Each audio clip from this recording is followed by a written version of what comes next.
Hopefully sound travels faster than light, and we can line that up later. All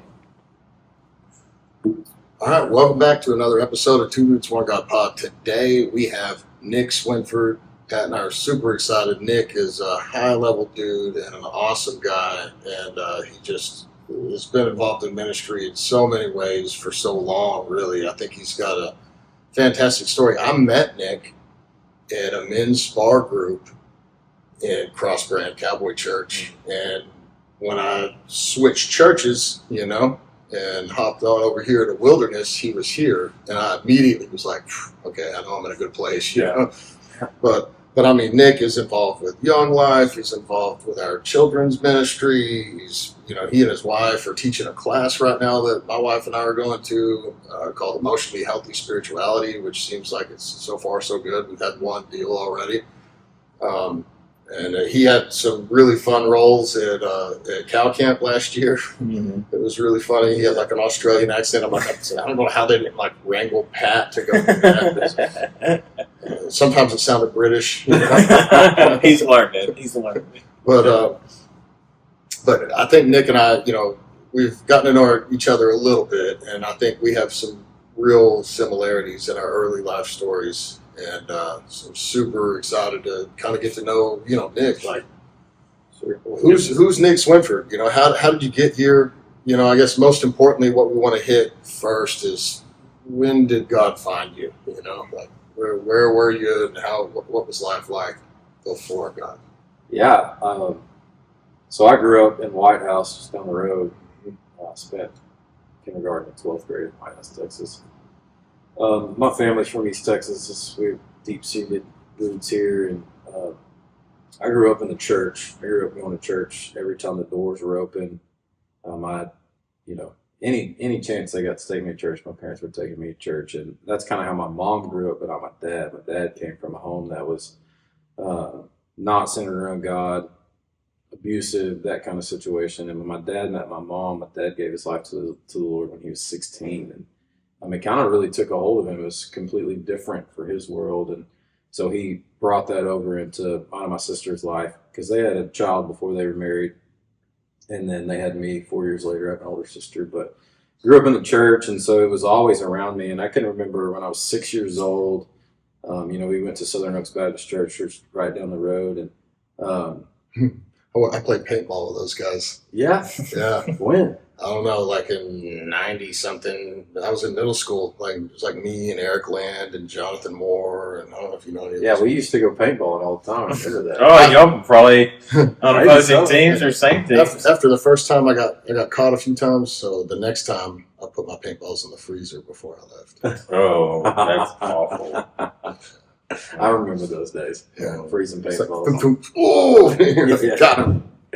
Yeah, so I went to Southern Oaks. I remember being 6 and completely understanding what it meant to give my life to the Lord. Like, I physically remember that. And my pastor came over to the house, and, like you do with every child, you want to ask questions and poke and prod and make sure. And I can remember sitting on the floor in my room talking to him, playing with my Legos, and he was playing with me. It was a really cool moment.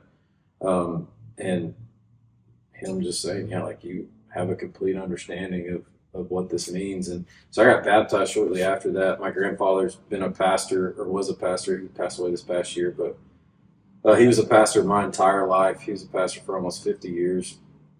Southern Baptist Church in Gresham, First Baptist Church Gresham for a while, and then Flint Community Church is what they called it, and he took over several years ago. And he baptized me in November of that year. I think it was 96, 95, 96, something like that. I was young. And then really we just kind of went through the Christian motions, like church every Sunday, every Wednesday, Sunday morning, Sunday night, RAs, all that, Royal Ambassadors, if you don't know what RAs is. And we built Pinewood Derby cars and had basketball teams and sang in the youth choir, like the typical Southern Baptist, East Texas experience. And I took a liking to music pretty young. Joined the band at school, started playing guitar and playing music, and the next thing I know, I became part of the youth worship team when I was probably in 9th grade. which was a great experience, but that's also when I started to turn away from religion. So really in that season of life, probably ninth, 10th grade until I was about 22, I was two different people. I was somebody on Sunday and I was somebody else during the week, not walking out my faith. And my dad told me when I turned 18 that I could go to school if I wanted to, but if I left Tyler, they didn't have a means to pay for me to go to school. And the only thing in my head was like, I got to get out of here. Like, yeah. I don't, there's this bubble around East Texas, that this spiritual bubble. It kind of feels fake and not real. And it always rubbed me the wrong way. I was always one that like pushed back and asked questions. And when you start asking questions, deeper questions and stuff like that, people have a lot of pushback. You know, they're like, well, it is just because it is. I'm like, that's not good enough for me. Like, I don't need because it is. Like, I've been told that my whole life by my parents, like, don't do that. Why? Because I said so. Like, I just can't get behind that. You know what I mean? Yeah. And so leaving at 18 felt like the answer. And so I only applied to one school. I applied to Hardin-Simmons University in Abilene. I was going on a band scholarship. And when I say scholarship, I think they gave me $500 a semester. But that was my excuse to go to a private Baptist college. Still paying for it, by the way. But anyways, went out to Hardin-Simmons when I was 18, and that was kind of like the cutoff. Like, I'd always been on my own. I guess you could, not on my own. I lived with my parents, but like, I paid my gas bill, my insurance bill, my phone. Like, I had to take care of myself, I bought my own clothes, my own shoes, stuff like that, because I was required to have a job living in my dad's house, which is great. I love that. I'm not mad about it at all. So I thought, here we go. Let's go to school. Let's go to Abilene, Texas. I got out there and I fell in love with it. I still love Abilene. Bailey and I joke a lot. Like, we'll be having a hard day or something and look at each other and like, there's this much money in the bank account on our way to Abilene. She just like always immediately says, yeah, let's go. We both love Abilene. It's a big part of our story. So I went out to Abilene and really fell in love with the town, fell in love with the people out there, but it wasn't the church-going people I fell in love with. It was the rough around the edges, at the bar, you know, in the bar scene, doing drugs, drinking, all that kind of stuff that I really fell in love with, because in my mind, they were the most real. You know, it seemed like they were the most real. I was like, where is this been? I'd experienced some of that in high school, but not like to the extreme I did when I got into college out in Abilene. I was on my own, so I could do whatever I wanted to. I never used my dorm room. I always called it my big closet, because that's just kind of where I kept clothes. I had a bed there, but I don't ever remember sleeping in it. Yeah. I remember waking up in it a couple of times, not realizing how I got there. Like, definitely some of those. And got out there, fell in love with the people. Started chasing music pretty hard. I was going to school and I was studying music. I have a Bachelor of Arts in music and a minor in leadership, but I was really pouring myself into not the classically trained music, which is what I was studying, which is one of my favorite things to tell people is I'm a classically trained musician. And they always like look at me like, no, you're not. I'm like, Actually, I got a degree for it. It's true. And so I started chasing red dirt Texas music pretty hard. We got into our own house finally, because you had to live in the dorms for like a year or so, and got into my own house on Simmons Street, which was right down the road from the school. And I roomed with several other musicians. The guy in the middle of our house, he played fiddle. The guy at the end played lead guitar. Actually, he could play anything with strings on it. He was kind of an incredible guy. His name's Mike Dubb. I don't know if y'all ever met him or not. He's friends with Travis and some of the guys around here. And we just decided one day, we're like, let's do this. Yeah. Let's start a band. So this was 2008. We got together and started a band called the Swindlers, and yeah, it was, which kind of was a spin off of my name. I had a buddy that always called me Nick Swindler, and it was just kind of one of those funny deals, but we're like, let's be called the Swindlers, and we were the Swindlers. So we finally, learned enough songs that we could put a 90-minute set together and do it well. And we had become friends with all these bar people, and so they knew the owners and stuff like that, and so they put us in front of the owner of the Lucky Mule Saloon. This is all part of the story. We got our first gig opening for Sean McConnell. I don't know if you've ever listened to him, singer-songwriter out of Nashville, but he has a red dirt twist to it. He's really good. Off of iPhone recording. somebody set the phone down in our garage, which was our party place back then, and we just played a song and took it to the bar owner, and the bar owner said, "This is good, but if you don't pack out this place your first night, you can fix everything. Keep going."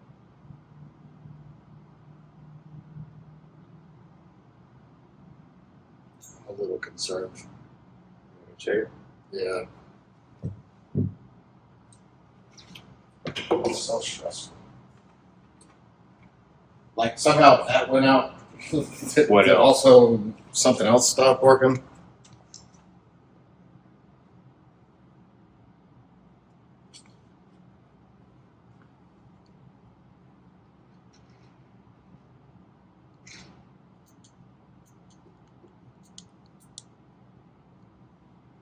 Is there a timer on it? I know last time there wasn't.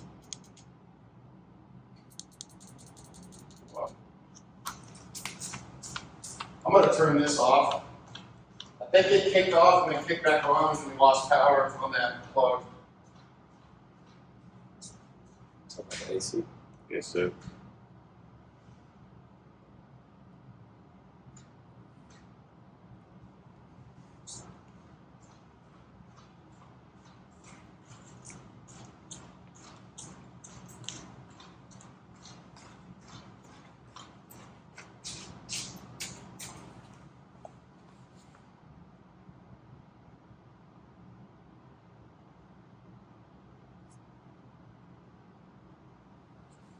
Good. I'm still paranoid about it now because I can't see it. Yeah. Okay, remember where you were? Yeah. Sweet. All right. So we got our first recording off of an iPhone, which they had just come out then. They were like 2 years old. Took it to the bar owner, and the bar owner said, "This is great. I think you have some potential, but if you don't pack this place out, you'll never play in Abilene again." Wow. And he had the influence to really make that stand. Like, Yeah. if there was a band coming in, they would call around, check refit, all that kind of stuff. And but we had something in our favor. We had community. Yeah. We had everybody that went to the bar. Plus, when we left the bar, everybody came to our house, party and stuff. And so we like, okay, we'll do it. So we got it tight, man. We had a set. We did some covers. I think I had 2 originals at that time. We got on stage, and before we got off stage, it was 500 people. Wow. Wow. It was nuts. Yeah. And then, like, you get up there, like, I'd play music in front of people at church and that kind of stuff. We play at the house all the time, like that kind of thing. But you get on stage, and there's all your closest friends and all your friends that you've partied with and stuff there, and they're just yelling for you because they're like, in their minds, they got a friend that made it. Yeah. You're a rock star. Yeah, you're immediately a rock star, even though you're not. It just Yeah, it exactly. just feels that way. Yeah. And that really was started a trajectory that I would tell you went downhill over the next 5 years. Because it was like a drug, man. I mean, you got on stage and we had a walk-up song, the song "Damn It Feels Good to Be a Gangster." So they would play that, and we'd walk up and tune our guitars, and so everybody knew that we were coming on or whatever. And then you hit that first chord, and all your friends and people that don't know you just kind of go nuts or whatever. And it's like, oh, I can get used to this. Mm-hmm. And the crazy part is back then I really struggled with crowds of people. Like, I hated being in tight spaces with crowds of people. Like, it really bothered me, so it didn't make sense. Right. Because you're in the bar and it's packed, and so as soon as I'd get off stage, I'd go to the back patio so I could smoke and be away from everybody else. So that was I just needed it was too much. But that really was the start. And so we started playing all the time, man. We were playing Thursday nights, Friday nights, and Saturday nights. I was going to school. I had a 15-hour school load every semester I was in school. Oh. Playing in the bar, and then I worked a full-time job because somebody had to pay my bills because it wasn't my parents. And so I didn't sleep much. I'd be up until 2 a.m., especially Thursday through Sunday. And then most of the time, like I was telling somebody the other day, I said, I don't remember a time going to bed before midnight and then being up at 7 to go work or to go to my 8 a.m. class, which I missed a lot of 8 a.m. classes. But it really started this trajectory of kind of a downhill spiral, but it was real slow. It was a real slow spiral. It was it was 5 years to where it hit rock bottom. I know it's slower for some people, more so than that, but for me, it seemed real slow. And so we gained a lot of success when we started opening up for names like Bart Crow and Josh Abbott. Wow. I played a festival that I started the festival, our band started the festival, and Randy Rogers and Merle Haggard were the ending headliners of the show. I mean, we were actually Doing it. yeah, we had progress and we were moving. It was slow, but it was good. And so we had a friend that had a recording studio in Dallas, and he was trying to build a portfolio for us or for himself. And so he offered to record our album for free. And so we would drive down on weekends we didn't play and spend 36 hours straight in a recording studio, which is still my favorite part of playing music. I will always say the recording studio. I wrote some of my best songs on the porch that never got recorded at the recording studio, but it became this drug for me. Like, music was where I could get a fix. Music was where I could drink all the alcohol I wanted and nobody cared. Music was where I could smoke weed and nobody cared. Like, music was this place for me where I felt like I could be my real self. You know what I mean? Yeah. And then, the tolerance increased, right? It was slow at first, but then it's like we could do whatever. I wouldn't even be affected by it until I was ready to hit the bed. That turned into, that became pretty detrimental. My grades started slipping. I turned a 4-year degree into 5 years. Took a victory lap, as I like to say, to second senior year to get through it. So that school work, because then I got a job in the oil field and I was working 60, 70 hours a week, going to school and playing music. I don't know how I did it. Like, it doesn't, looking back now, I was like, there wasn't that many hours in the week, Mm-hmm. but somehow I was doing it. And I was functional. Like, there was there was stuff, I was definitely dropping the ball in areas, but for the most part, I was extremely functional in my addiction. And, made good money in the oil field while still going to school, and like that was kind of my trajectory. Okay, I'm just going to get this degree because I think I have to have it. For some reason, I thought I had to have it. Once I get out, I'll just stick with the oil field because I had a good job and I'd already moved up and made a couple of promotions, and as well as just working through it. And then in 2012, August of 2012, our album dropped on iTunes.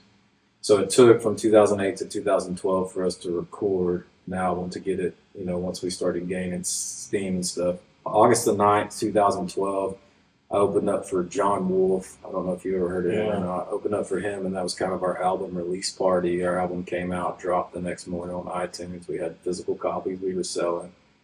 And that first check came in from the recording, or at CD Babies, who our stuff was going through, which was a third-party company that put all our stuff out. That first check came in, and it all came to me because I owned all the rights. Because the way I set it up is I paid my band when they played, but it was all mine. Like, I owned it like as a business or whatever. So anyways, that first check came in, and I was like, oh my, like there could be some potential real money here. And not like, I can quit everything I'm doing now, but it was just that thought and idea. And then we moved right along. We were booking shows. I had shows booked from then until till April of the next spring. And not every weekend, but we had shows on the books until April. And in October of that year, we went to the bar, and it was just Bailey and I. I'd met Bailey at this point. She was my girlfriend. We were about to be engaged at this point. We'd been dating for a year.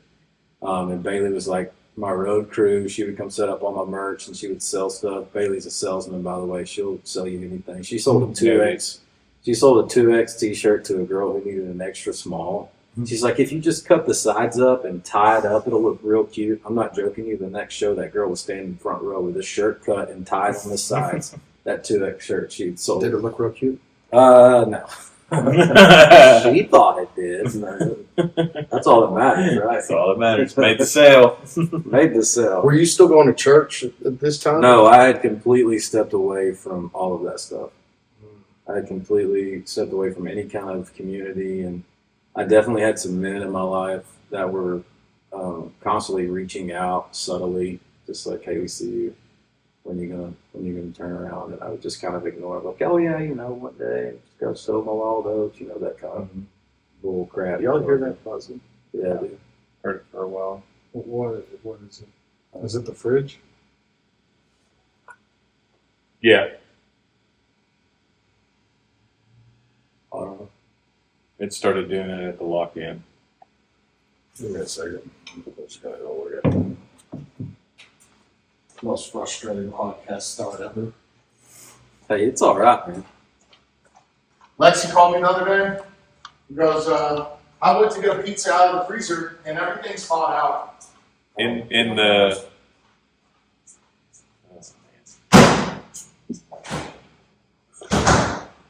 just unplug it.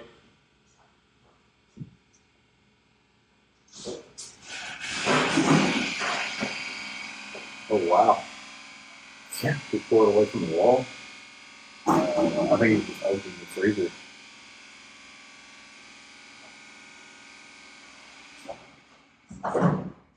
We just got to remember to plug that in.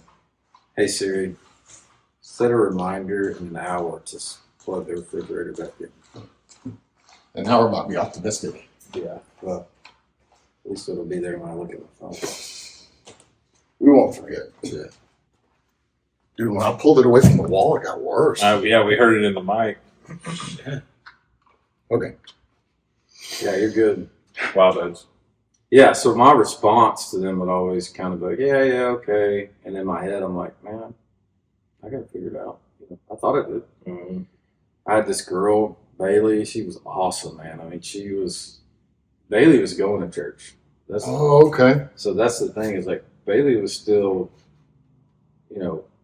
walking in her. I mean, she was out partying and stuff too, but she still had a community of believers that were really checking on. You know what I mean? Like, and she would go to church every Sunday, and then she'd come over to my house afterwards because I would be sleeping off a hangover.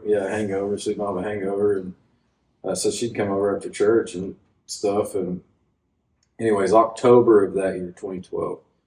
This was a month before I asked Bailey to marry me. Bailey and I had a night off, which was rare, and one of my favorite bands had come into town, and so I was excited to go see them. And so we went up to the Lucky Mule Saloon, which is where I played all the time. And at that point, it was just like when I walked in, I was family. Like everybody knew me. The bouncers knew me when I walked in. They didn't ever make me pay a cover when I walked in. Like I just got to walk in, not like I owned the place, but they loved me. Yeah, they're happy to see you. They were happy to see me. Like we had this bartender named Ashley. She was great. Loved her to death, sweet as could be. And so we walked in, and Bailey and I walked in, and there's nobody there because it's kind of a no-name band, which was my favorite. Like Who was the band? Mike McClure Okay. from the Great Divide, right? But nobody knows who Mike McClure is. Right. And so I love him. Like I wanted to go see him, and so we go and we show up, and there were people there, but it wasn't like packed. Yeah. So we're hanging out by the bar where our favorite bartender was, and standing there. We're all drinking, even the bartender's drinking with us right then, and had a mixed drink. I think I had like 2 mixed drinks, and I was sitting there, and we'd set our drink down and go dance and sit down. And the last thing I remember was having a conversation at the bar, and then I woke up at around 11 or 12 the next day in my bed and have no idea how I got there. Mm. And I really hadn't drank to my tolerance level at that point. Like I hadn't even scratched the niche, you know what I'm saying? Yeah. I'm not saying that to brag, it's just the truth of the matter of like, I could put it back, and that night I'd had 2. And so I don't remember how I got there. Don't remember how I got home. I wake up and Bailey's there, and she had stayed with me through the night, and like she was worried about me. Doesn't know, she didn't know what had happened and all this stuff, but I was 2 drinks in and I'm blacked out. And so I wake up the next morning, and I sit on the edge of my bed, and I'm just sitting there really contemplating life at that point. Like, how did I get here? Like, what did I do to get to this spot? And then really thinking about all the people that were in my corner, if you will. And I had people in my corner. I had good friends in my corner, don't get me wrong. But for the majority of it, they were just good time buddies. You know what I mean? And I kind of really realized that morning. I woke up and was like, man, I'm gonna kill myself, not intentionally, but if I keep this up, I'm like, this is not the life I want. Mm. I knew I was fixing to get engaged to Bailey. I knew I was fixing to get married to her. Like, this is not the life that I want to go down. This is not the path I want to go down. Because I'd heard stories from my dad's past of his dad being an alcoholic and just what it had done to their family, and like really contemplating it. And so what I think happened is the bartender, at the bar was super cute, and it was a slow night. There wasn't a lot of people there. I think because we were all drinking together, I really think my drink got drugged. I think they were trying to drug hers, and it was mine that got drugged in the process. I wouldn't worry about it, Trey. Let's just rock on, man. Run with it. Light sentence. And so I really think my drink got drugged that night, and I really think, like, looking back, like, I'm thankful it did. Because it was like the wake up that I needed. So Bailey tells me, I was like, so what happened? She goes, you were fine one minute, and the next minute, Kenny, big bartender, I love you, Kenny, if you ever listen to this podcast. Kenny's just this big guy. He's like a big teddy bear, fun, but he's a bouncer. Like, he knew his role, and he was great. And so she said, the next thing I know, you're not fine, and Kenny's having to carry you to the car, and you get in the Jeep. She was driving a Jeep then, and she goes, then you just throw up everywhere. I'm like, oh my gosh, babe, I'm so sorry. Like a brand new Jeep, and I just puke all over, that. I'm so sorry. And anyway, she was fine. She goes, so she stayed up most of the night cleaning her Jeep out at my house, and then she came and checked on me. And anyway, I just looked at her, and I remember saying, I'm done. Like, I can't continue to live like this. Like, this is not good. This is not healthy. And I'd love to tell you I went cold turkey, but that's not the truth. That came a couple of months later. I still would drink with my friends when they were around, but it definitely slowed way down. And I just focused on work, and I had music, and I went and talked to my band in school, and I went and talked to my band. I was like, okay, guys, like, I know we just recorded, this 5-track EP and put it out on iTunes. I know there's a lot of stuff going, but like, I got to quit. And I said, I'm going to honor the shows that we have set up for the next several months. And then after that last one, I'm not booking anymore. Like, I'm done. And, there was it was a bummer. Like, it was a really big deal. But I remember my bass player got pretty hot, and he's pretty upset. And I remember my lead player stepping up and like standing up for me, which was big. And I don't ever think I realized it then in that moment, like what he was doing, but really just stepping up and like telling that guy to chill out. Like, it's what he needs to do. It's what he's got to do. And so that was pretty instrumental. And so started kind of getting my life together. I told Bailey, I said, I'm going to go back to church. She was, okay, we'll go wherever you want to go. She was super excited that I wanted to do that because I knew that's where our roots were at. But you know what I mean? I knew the benefits of being in good community. I just found it elsewhere. And so I remember there was a little Baptist church right down the road from my house, literally 2 blocks. And we went there that first Sunday morning, and I remember walking in and sitting down in the pew in the back, and they were super nice. And there was nothing wrong. Now looking back with the church, I found everything wrong with it then, but it's because I was fighting that flesh and spirit. I sat down in the back, and I just sat back in the pew, and it's the old timey church, and my eyes are, like wide eyed.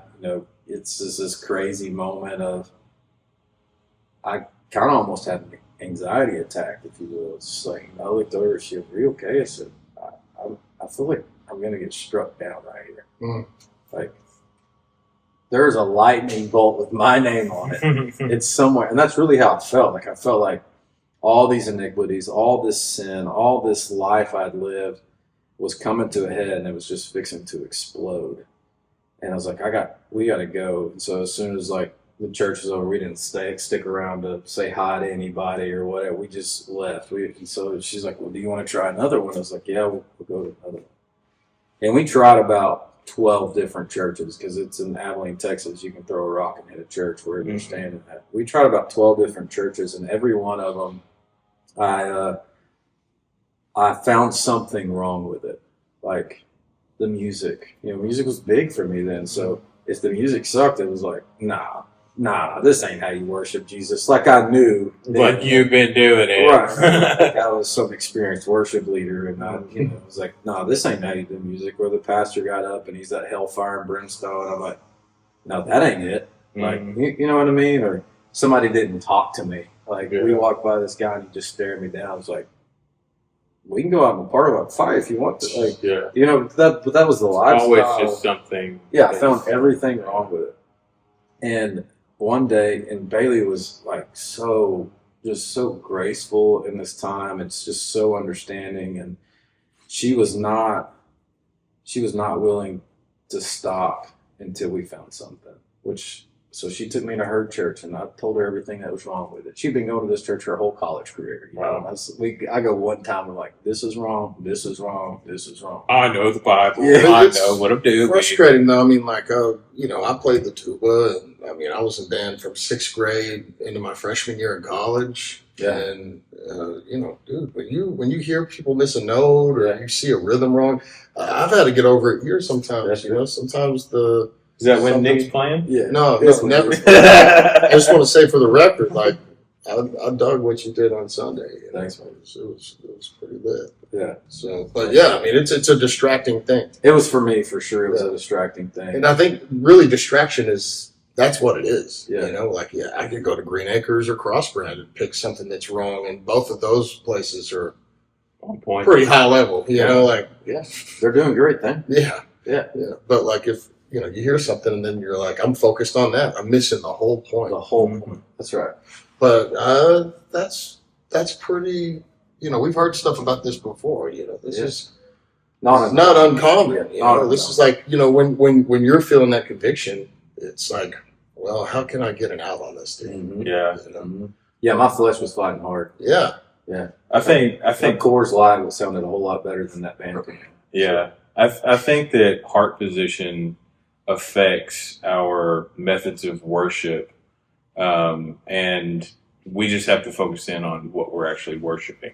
Yeah. Because if I actually sit down and I want to pick out every single thing, it's a revealing of what's going on in my heart. Absolutely. And I think that people get confused with this whole, it just didn't sit right with me while I was in that church. Mm-hmm. And the reality is like, no, it's that God is not sitting right with you because you don't want to hear what the answer is. Yeah, that's exactly where I was at. My heart position was way out of whack.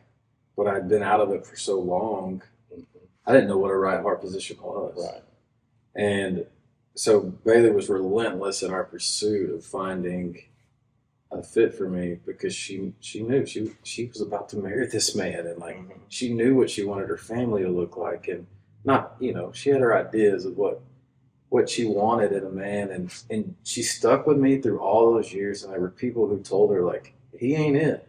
He ain't it. Like, I mean, there were people who were vividly out loud telling her like, you need to quit dating him. You need to stop being around him. And I'm so thankful that she didn't. But every time, like, and she finally had this one lady who was, and I love her. I love this lady to death. She had every right to tell Bailey to leave, like every right.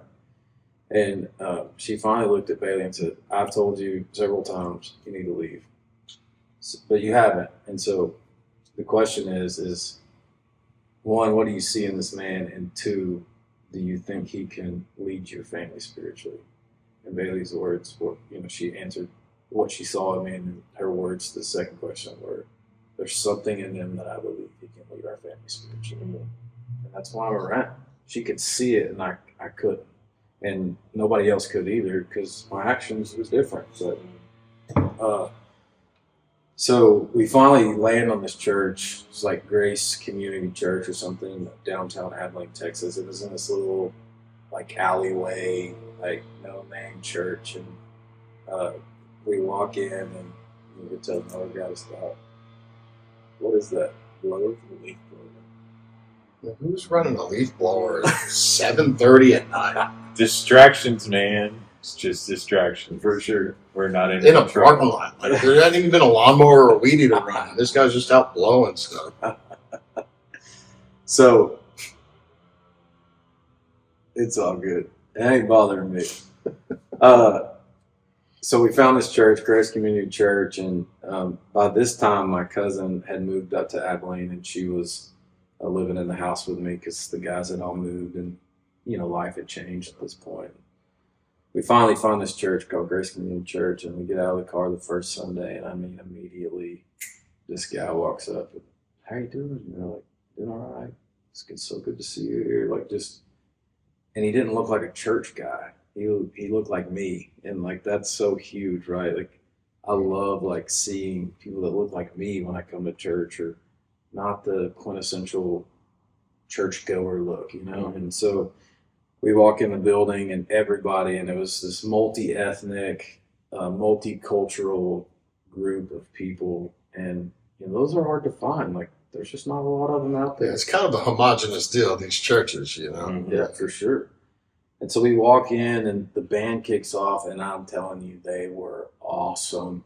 I mean, they didn't miss notes. They weren't out of key. Their harmonies were on point. I'm like, oh man, I can vibe here. This is good.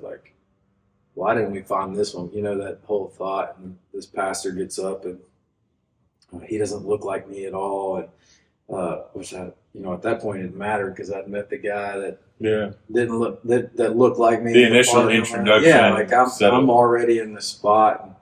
And I remember he started preaching, and then he got done, and the worship band came back up, and we stood up and started singing. And I remember very clearly hearing God say, in just the most gentle way possible, "Okay, Nick, tell me what you don't like about this." I'll never forget that moment. Yeah. And it was just I can't find anything. There's nothing that I can find wrong here. And so we started going. I was there every Sunday. I couldn't get involved in serve, but I was making the effort. And I still had all the other stuff. I still had shows going on and stuff, and trying to balance because the shows were then a trigger for me. It's if we're here, we're drinking. If we're here, we're smoking. If we're here, we're doing it. And after that, it got a whole lot easier. It got extremely easier at the shows, and we started pouring ourselves into that church. And I remember the last show I played, it was around the 1st of April, end of March of 13.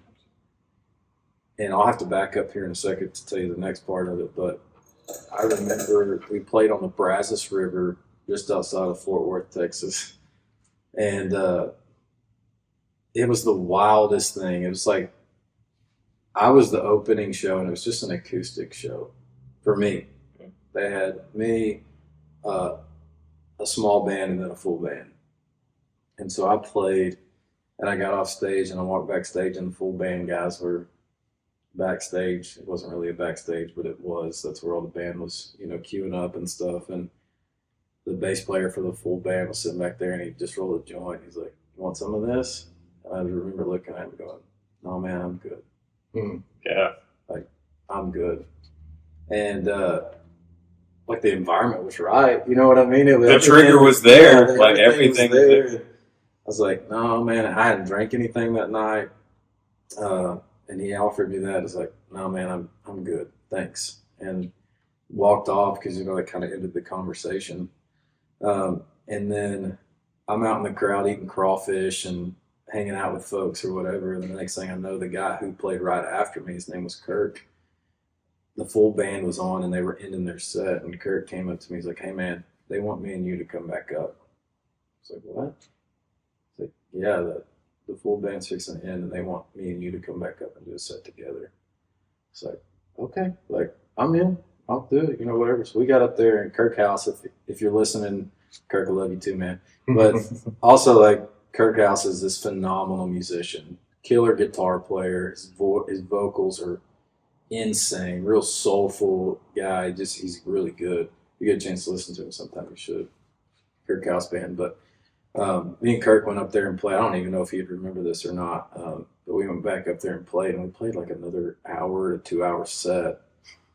And because everybody was still partying, but they liked us and they wanted us to play, so we just played. We were pulling stuff. I pulled stuff out I hadn't played in years, and people are throwing requests, and I know like half the song. I'm like, yeah, here we go. You know what I mean? We can mumble this through. Yeah. When in doubt, go to the chorus. That was always. If you don't know it, just go to the chorus, and everybody loves the chorus. So, Yeah. we ended up playing, and me and Kirk drove back together that night, and we had a 2 hour drive back to Abilene. It was like 2 a.m, and I remember around Eastland, Kirk passed out as I was driving, and I just remember this real just like closeness with God in that moment of like you're on the right track, if you will, like Doing what you love. yeah, and like this is what I have for you. Like this is what's coming. Like you're there, like not there because it's a journey, right? Like it's not, you don't end somewhere, but it's like this is the movement. This is where I need to take you. And so that was my last show ever. And so it was kind of cool, like to end that way. Yeah. It's 2 a.m. Nobody's on Interstate 20. We're in Eastland, Texas, and hardly anybody knows where Eastland, Texas is, but in between Fort Worth and Abilene, and Kirk's passed out, and just that surreal moment of like, okay, I've made the right decision. This is what the trajectory for my life is. And so backing up a couple of months before that, and I was sober at this point. I was completely sober at this point. I get a call from Travis Wright. And Travis was always one of those guys who would reach out periodically and say, hey, man. How did you meet Travis? So Travis is a longtime family friend of ours. So Travis's grandfather and grandmother went to my grandfather's church for years, right, until he died. And then Shirley, his grandma, continued to go to my grandfather's church. And we'd just been longtime family friends. And then Travis had asked us to play at camp a couple of times. And so we had gone out to camp to play, and we shouldn't have been. Like our lives weren't matching that vibe or whatever, but they needed a band and they paid good. So here we are. Praise the Lord. Yeah. Anyway, so he had called me and he said, hey, my position at Crossbrand is changing into kind of an associate pastor role. And he said, we're looking for a youth pastor. And he said, your name keeps coming up. I said, like you keep bringing my name up? He's like, no, leadership keeps bringing your name up. Because they knew who I was. Like they had met me before, and just from coming back home and seeing Travis and all that stuff. And Travis was always like, hey, if you're in town, come see me. But it never was like, if you don't come see me, it's not a big deal. You know what I mean? Like he was cool about it. Like, hey, if you're in town, come see me if you get time. If not, no big deal. He said, your name keeps coming up. I was like, Travis, man, I love that. I said, I appreciate it. Like, I'm honored. Like, I really am. I said, but I just got sober.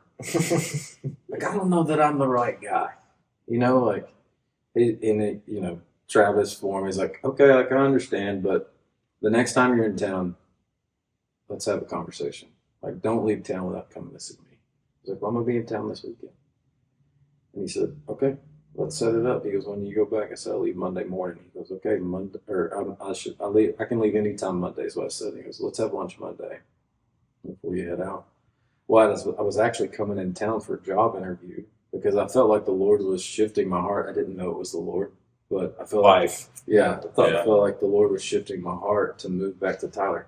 I hated this place. Amen. I hated it. Like I didn't want to come home. Like that's not what I had in my mind. And I'm a couple of months from getting married, but I was coming in for an interview for God knows what, like sales position at a sheet metal company. I'm like,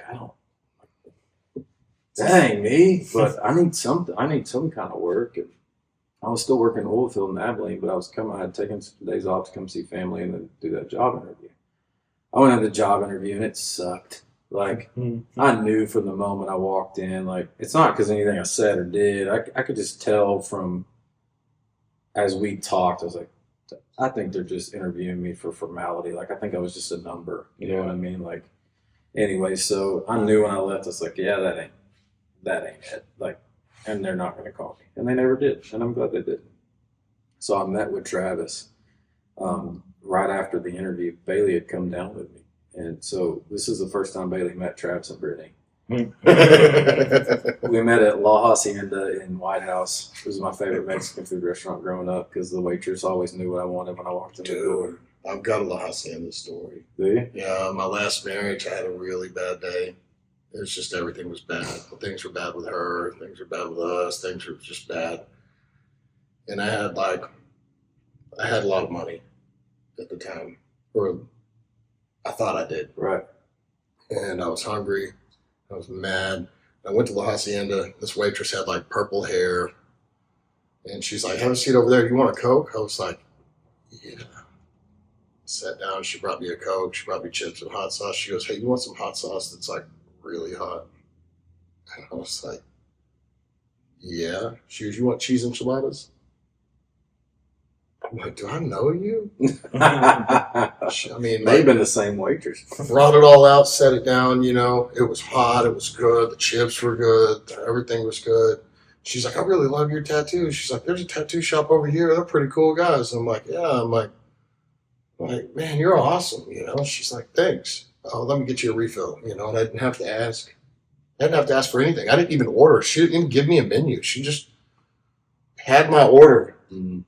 And it was like a spiritual experience, you know. And so she brings the bill out, and it's like, you know, it's $16 or something. And I had a $100 bill in my pocket, and I just put it on the table and left. And I've never been waited on like that ever since. Best service ever. It was amazing. I mean, like, there's only like a handful of things that could have happened that would have made it better. But at the time, it wouldn't have made it better, you know. Yeah. So, Yeah. anyway, this La Hacienda, if Yeah. you're listening and you're in the area, I think it's still there. It is. still there. It is. Yeah. I think they were not that long ago. Yeah. Yeah, my waitress though, that didn't sound like her. She was that older white woman that just came off of Marlboro Red. Yeah. She just knew you when you walked in. Hey, honey. Yeah, that's exactly right. Hey. Darling, sweetheart. You ever eat at Dee's coffee shop? Oh, yeah. Bro, I went there one day, It's the only time I felt good about getting cussed out. and there was like some emo kids, which is what we call, I don't know, what do we call them now? We don't call them emo. You know, it's like some skinny, dorky white dude with like a top hat on at 2 a.m. at Dee's coffee shop. This I've place is never wild. heard of that demographic. Dee's coffee shop, you could smoke inside it, but they had a smoking section. It was just like one half of the store, so it didn't really make a difference. Yeah. You just didn't have an ashtray on the other side. Well, this kid's waiting to pay, and like a cockroach falls off the ceiling and lands on his hat, and he screams like a girl. And the lady behind the counter is like, "You've been eating here how long, and you didn't know we got friends?" And I mean, the way we need that restaurant to reopen, there used to be like a Wendy's across the street, Yeah. and you could get on the Wi-Fi. Yeah, That place was special, dude. these was special. It was special. I watched like ladies come out of the Brass Star at 3 a.m, get on the tables at D's and start stripping. Like it was just a good time. Just good. It was wholesome fun. it was a good time, you know. I could go there and smoke and do my homework. Yeah. No, I've had plenty of experiences in these. I'm Yeah. telling you, that's the only time I felt good about being cussed out. I Angel, think her name was Angel. yeah, Is that her? Angel, Yeah. yeah, Angel. Well, that wasn't the lady that said it. It was like her mother-in-law, Yeah, it her was her- grandmother. it was her something. mom. It was like her mom. Yeah. But Angel was a trip. Yeah. I wonder where Angel, if you're hearing this, you know, come holler. Yeah. Yeah, we appreciate you, Angel. Yeah. For sure. Yeah, these was a good time. My brother was with me one time and asked for a straw, and the girl was like, "I thought you were straight," and he got so mad. He's like, "I'm never coming back here." That's the reason I would go to these. Yeah. But La Hacienda. La Hacienda with Travis and Brittany. Back to that. Spiritual experiences at restaurants. That should be a whole podcast. Yes. So Bailey's is the first time she's meeting Travis and Brittany, and we sit down across from them, and Travis just really kind of lays it out and just says, "Here's the deal, like, we need a youth pastor, and you fit the bill." And I kind of struggle, and I'm like, "Travis, I don't think I do." And he just affirms me in like the best possible ways and just tells me that I do, and I believed him. Yeah, he's like, you're young, you're cool, you're about to get married, you play the guitar. That's exactly it. Youth pastor. Exactly. Were you there? Somebody reached out to me like 5 or 6 years ago when I was not good, wasn't going to church. And they were like, you play the guitar? I'm like, yeah. They're like, you believe in God? I'm like, yeah. He's like, listen, I pastor a small country church. We need a youth pastor. I'm like, I'm not the one, bro. Yeah. And he didn't like continue to lay it out. He was just like, oh, okay. Yeah. I got it.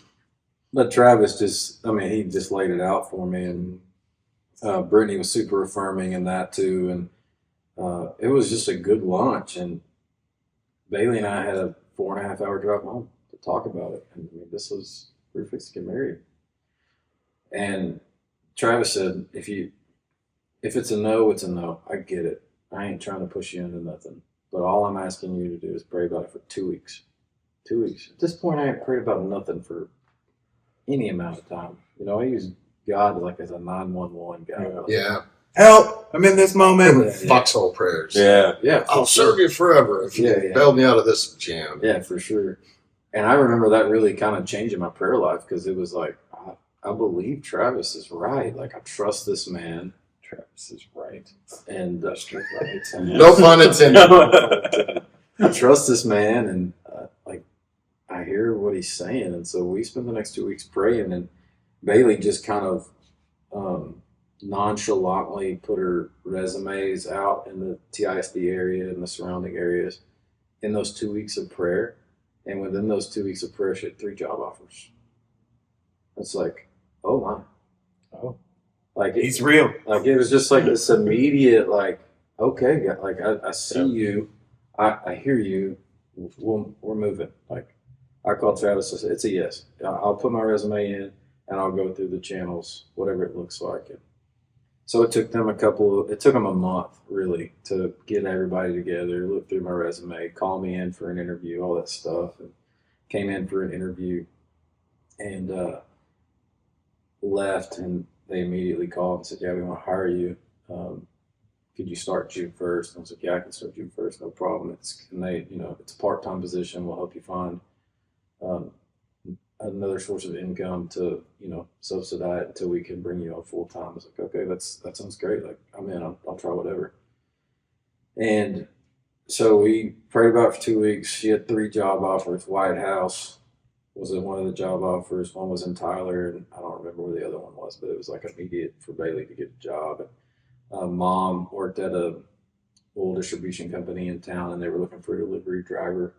And so they hired me because they knew I was coming in town. And the day I went to put in my 2 weeks notice, I was done with school at this point. Like, I had graduated. I'd been out for over a year.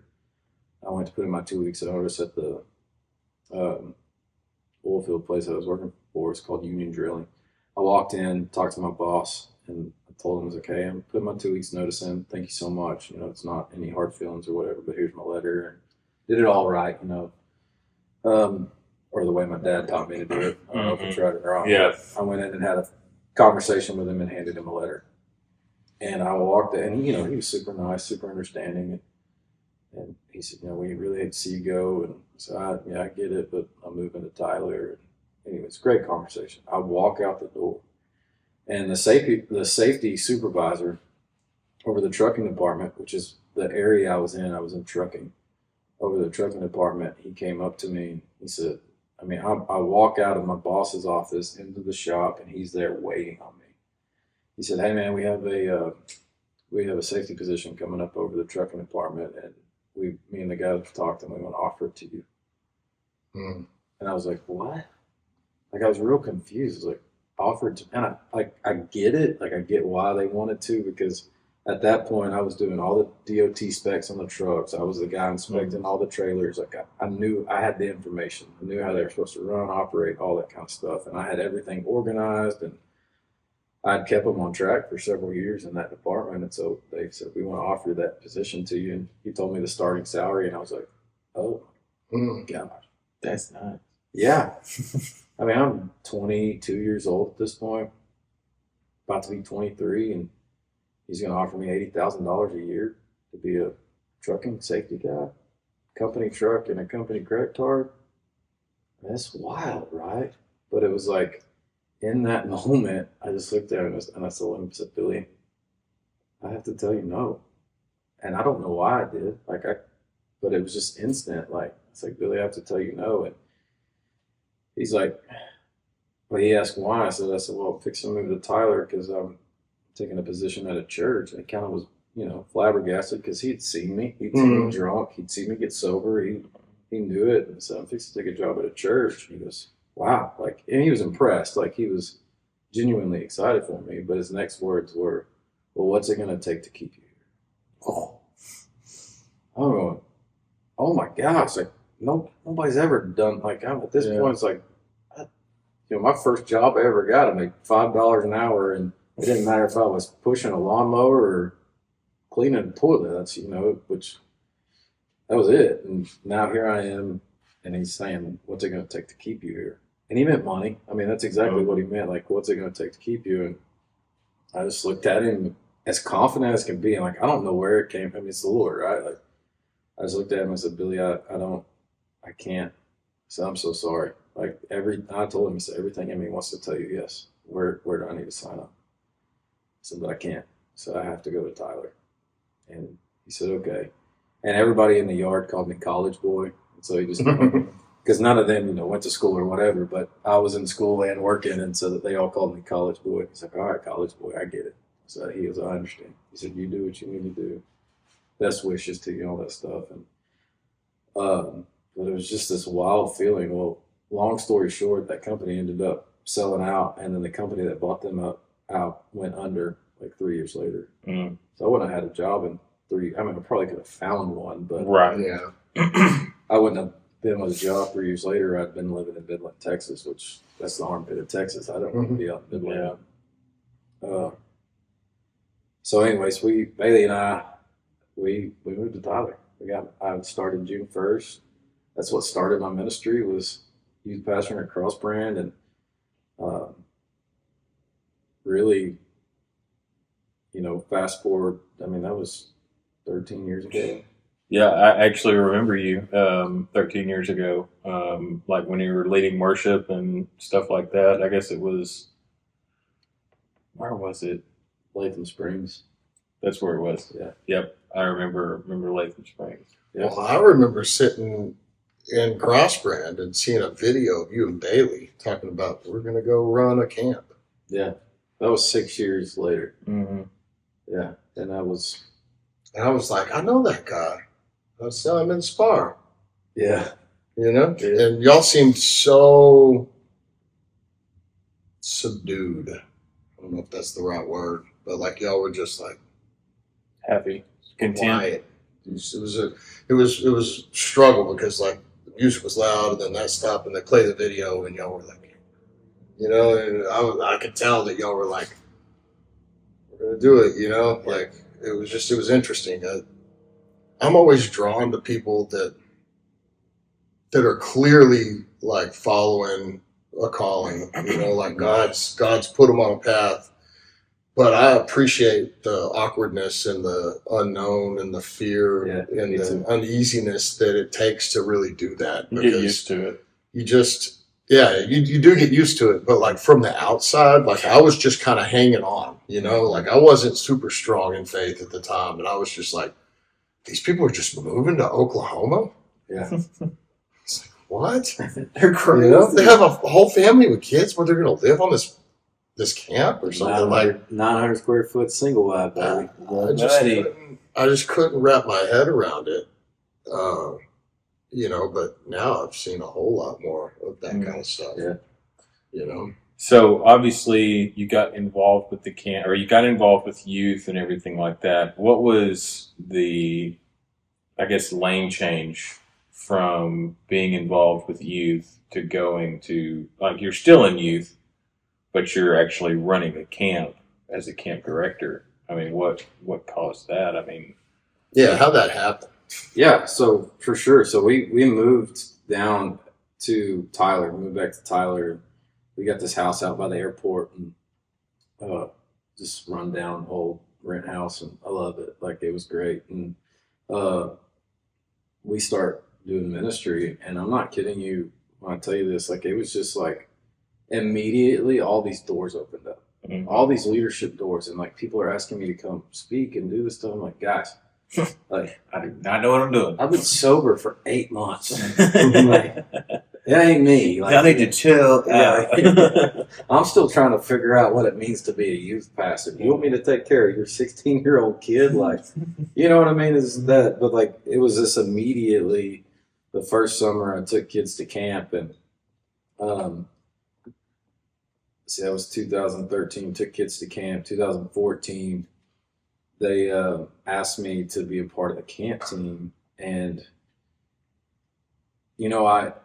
I looked at the camp team and I was like, yeah, I'd love to be a part, but what I want to be a part of is developing these wranglers, is what they were called, camp counselors. Like, Got you. I want to, like, if you're going to let me be a part, and I asked, I was like, can I develop this wrangler program? Because those wranglers back then, they were treated like Hebrew slaves, man. And like, they had this huge kingdom impact that a lot of the older generation didn't see. And I was just young enough to know, like, if we can get them now, they don't go through this. If we can show them the direction now, they don't go through this. And it really comes from a spot of like vulnerability and just being honest with them about life and not trying to say, oh, don't do the things I didn't, that whole rhetoric. Yeah. Oh yeah. Like my dad's generation, they were like, well, we didn't have sex before we got married, and we didn't do drugs, and we didn't drink. And then like, I fell into all those traps. And then found out later that they did all that stuff. They did all that stuff. They did it with impunity. Their parents didn't even know. Yeah. Yeah, for sure. And so but there's a gap. There's a gap, right? Like somewhere between getting a driver's license and graduating college, there's a huge exodus of children that were raised in the church. And then we don't pick them back up until they're married. Mid-20s. Yeah. And that period was a big problem for me. That's where I was. It was a big problem for you. It was a problem for you. And so that's, I think, one of the exciting things about everything that happens in this building that we're sitting in right here is because I think, like, we don't even really have, like, a young adult thing here. Yeah. And I'm so glad for that. Just to mention. Because, like, they don't work. It's kind of like men's ministry. Like, it doesn't. But, like, somehow we're out at Travis's house shooting shotguns until 11:30 at night with college kids. Yeah. That's right. Nobody, like the college kids weren't drinking, nothing bad. These like super wholesome kids that are actually just chasing after Jesus. Yeah. Looking for community. We had a good time. We were trying to shoot clays with a 410 shell out of a revolver, like got to watch these kids try. We wasn't a judge. It was like, no, it wasn't even a revolver. It was a Derringer. I've got videos. I'll show you on the phone. I mean, it's got like a 25-pound trigger. These college kids are like, like a hand cannon. They're like, did I get it? I'm like, no, dude, the kid's still there. So, like, how do we create that? And it's, I see spiritual lineage. Travis, and then you, now Jared. So like this leadership is amazing. And how old are you? 35. Yeah. So like I'm 40. Travis is what, 43 or something? Jared's 26, 20. Like I watched these guys, like specifically Jared. I'm like, I don't know how he did it. Yeah. I don't know. I mean, like where would I be if I hadn't gotten derailed at 16? If I just stayed the course, if I just stayed with God, if I hadn't run away, he didn't have to come find me. But because I ran, I have a testimony of God's, triumph over my own sin and my flesh. Yeah. And I'm able to help somebody that's maybe about to go through it or that has gone through it. Yeah. And so that's cool to hear from you that like you saw that. You're so early in your and coming back to God and not being on drugs or alcohol or whatever. Yeah. And like he used it immediately. Immediately. Did you have imposter syndrome? Were you like, it sounds like you did. You're like, oh, I'm not the guy. What are you talking about? Yeah, for sure. I still sometimes. I mean, if we talked about this the other day, if you're a believer, you're in the ministry. And if you think you're not, sorry, you've been lied to. You're selling yourself short here, And if you're in the ministry, you're going to you're going to have to confront that lie that you don't have what it takes. Yeah, for sure. You're going to have to. The flip side of a lie is the truth, and God tells the truth, the devil lies. You know, so I'm just want to affirm you while I'm rambling about you. You know, like Thanks. you've blessed me, you've blessed my family, my daughter, my wife. You know, and your wife has been instrumental, I think, with my wife and my daughter, and like I can see the fruit of those relationships, and so I'm so grateful for Bailey. You know, that she like didn't let you go. Yeah, because she could have probably. Oh, 1,000. I'm sure. You know, she's super cool too. I'm sure she could have been like, I'm done with you. There's probably 5 guys waiting. You know, hey, I was nice to you. You know. Well, funny thing is she did once. Oh, Yeah. Whoa. Yeah. Not while we were married. This was even pre Sobriety. Yeah, it was definitely pre but sobriety. she came back because she knew. Yeah. Well, I think we both did. I just got all icky. I don't like it. I don't like it. I can't imagine a universe where Nick and Bailey are Right. You know what I mean? Like I it can't just, either. Yeah, thank Yeah. God. I mean, I told some guys the other day. I was like, you know, that's my biggest fear in life is that my wife and I won't stay together. Mm. You know, and then like because I've acknowledged that, I'm like, okay, God, but don't do it. Like, you know, like I'm not going anywhere. I'll do whatever you want, but maybe not that. I think about that song, "Don't Take the Girl." Oh shit, I can't listen to that song. I start crying. Yeah. That song, man, '90s country. Yeah, To be honest, like they'll get you crying really hard. No doubt. Yeah. Anyway, sorry. No, you're good. Now, about the Wrangler program, Jared was one of the Wranglers, wasn't he? Yeah. Or was Dallas? Okay, so that was the year Dallas was 2. She came a couple years later. So the first year that I took over, the first year they asked me to be on the team and they kind of handed me the Wrangler because I asked about it. That's when we moved from Texas to Oklahoma. Yes. Okay. What was that, like 2019 or was it 18? 2015. That was 15? Yeah, it was 2015. So I went up there the first year, and there was another guy that was the camp director of the camp, and we went up there, and one of the guys that is the executive director now for AFCC, Jeff Bishop, he's like, hey, I want you to come up here. We're taking a trip up to this camp. I want you to come look at it. And that's kind of when mine and Jeff's relationship really started. I mean, I knew him from camp before and stuff like that. We knew who each other were. We went up there, and I remember him being close to me all day, just asking me what I thought. Like, hey, what do you think about this? Like, you like this? Like, this is so great. Like, I don't see anything wrong with it. Like, you should move here. Like, there's a whole lot more benefits here. And then, you know, there's pros and cons to both places, but like, this seems more like a fit for what we're trying to do. And they were so open to have us in 2015. And so we rocked on that summer of 2015, and I was over Wranglers, developing Wranglers and kind of taking the structure of what the Wrangler program was and really pushing back. You know, I told you at the beginning, like I've always pushed the status quo, like asking the question, why? Why are we doing it this way? Like, what's the purpose? And if in my mind, and this part of this is flesh, part of this is spirit, but in my mind, if there's a good reason behind it, let's keep rocking and rolling. Mm-hmm. Like, but if there's not, then let's mess this thing up. Let's try something new. And so we started developing that Wrangler program in 2015, that what it is today. And there's still stuff happening in the Wrangler program that I prayed for in 2015 that's just now coming true. Yeah. Which is so awesome to see. Yeah. Well, after the end of 2015, the guy who was directing camp stepped away. He's like, I'm not going to direct campus next year. I got a phone call from Jeff. And he says, hey, man, I know you're young. I'm 25 at this point. I got a 1-year-old son. He goes, I know you're young. He goes, but the guy that was directing camps is not going to next year, and I want you to do it. Again, you know, what? Like, at this point, we did 2 weeks of camp that year, so we had less than 1,000 kids show up. One was like a 350 person camp. The next was like 400 something, preteen camp. I was like, okay.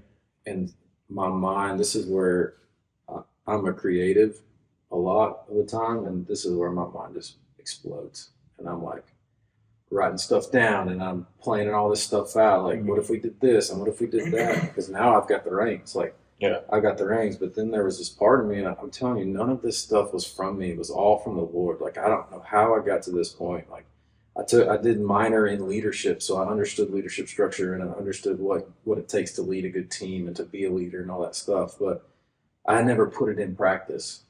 Besides leading a band, which we were all just good time buddies hanging out, like it wasn't very hard. Drinking enough beer, we can all get on the same page. And so I was like, yeah, I told him, I was like, yeah, I'll take it. After I talked to Bailey and we just kind of discussed it, and I said, yeah, I'll do it. I said, but I want to know all these things. So I laid it out like, can I change this? Can I change that? Can I do this? And it was all yeses. Yes. Whatever you think will grow. Whatever you think that will be the path to growth. He's like, okay. He said, I think we're going to take a big risk and open up another week of camp. So we're going to do 2 teen camps and a pre-teen camp. I said, do you think we can pack it out? He said, I think if we do it right, we can. I said, all right. So I'm in. 3 weeks of camp. Let's do it. And I was still working at Cross Marine at the time, so I was doing both of those. But historically, the camp system for AFCC, they didn't start planning until 2 or 3 months before camp started. And that didn't work for me. Like, it just didn't. So what I did immediately, because it was camp ended, they asked me to be the director for next year. So what I did immediately was I started calling these key guys that I built relationships with. And some of them were old camp people, and some of them were going to be new this next year's camp. And I was like, here's the deal. I've been asked to be camp director. Probably didn't say it like this bluntly, but I've been asked to be camp director.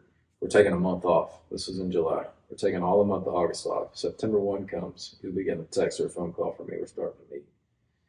And so we started developing really what camp is today. And so what happened in that first year was incredible. We had 9 wranglers. Now they have 40 plus every year. Because that's what it really takes. It should have taken 40 plus then. But we did it with 9, and Jared Hill was one of those original ones. Yeah. Wow. I remember being at Latham Springs, and I was a clinician, and my area was calf fries. And do you know what calf fries are? Okay. So the idea was cook them up some calf fries, set them down, let them chill, let them rest, tell a testimony or something like that. And I remember telling the kids, like, hey, if you don't want to eat these, like, don't take them and just, like, throw them away or give them to your friends or anything like that. Like, I got to make this last. And Jared Hill was going around and telling all them girls and all them young men, if you're not going to eat them, I will eat them.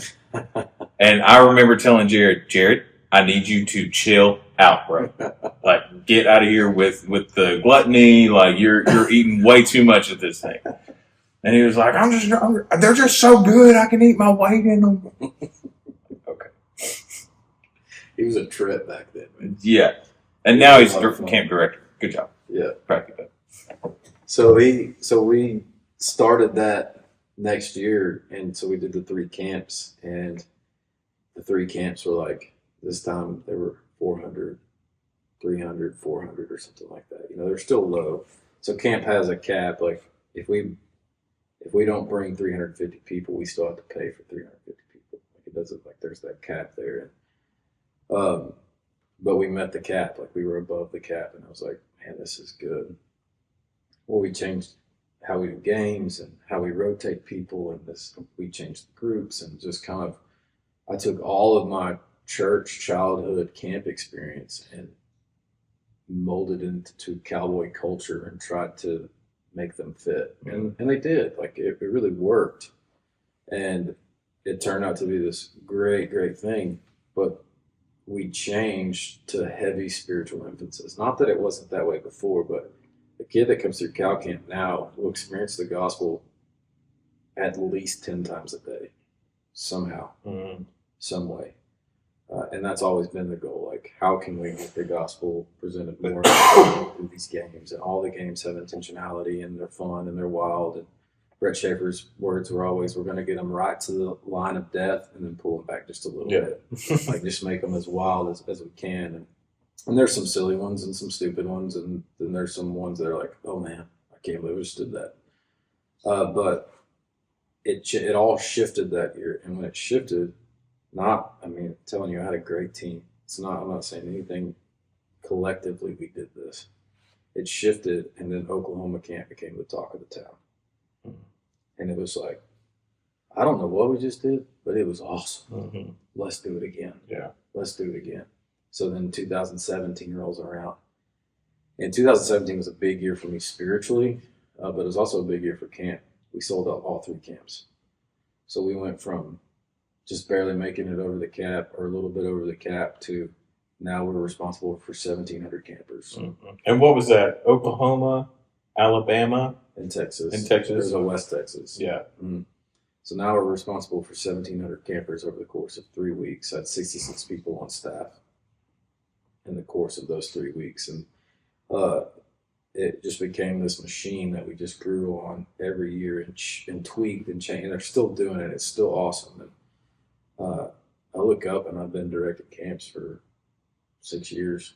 And I was in Oklahoma working for Camp Wow and directing AFCC camps at the same time. And so if you look at my life now from the age from where I'm at 35, from the time I was in 5th or 6th grade, maybe even 4th grade, I think I've missed 1 summer of camp in some kind of capacity. Like it's a large part of my story, and it's part of what drives me still. Like that's my end goal. Like one day I would love to be running a camp with all of these camp experiences that I've had, taking all the best of them and putting them together to provide that for people. Because man, there's so much that's so impactful. It's that gap, man. It's like if we can close that gap, because this is the thing, is like what I've noticed. The older I've gotten and the more mature in my faith I've gotten, I'm by no means a mature Christian, but I am maturing. But the more mature I've gotten in my faith, is what I've realized is that there's not the generation above me not trying to be rude, but there's really not the idea of true discipleship. Mm-hmm. Like we were talking the other day with a couple and an older couple, and this older lady talked about what it was like to be a mother of young kids. And like she was sharing a story about a wreck that she had with her young kids, and not like a car wreck, but like a life wreck she was having with her young kids. And I said, can we stop for a second? She's like, yeah, what's up? It's like, we have to be sharing these stories more. Mm-hmm. You have to be telling younger moms this, because I know 15 moms right now that are going through the exact same thing you just talked about, and none of them feel like they have help. Not a single one of them. And not even, we can carry it over to men and husbands and fathers. Like I know 15 fathers who have gone through the similar thing. There's not an older man really pouring into them and walking them through the process. And that's where the gap starts closing, is when we start realizing that.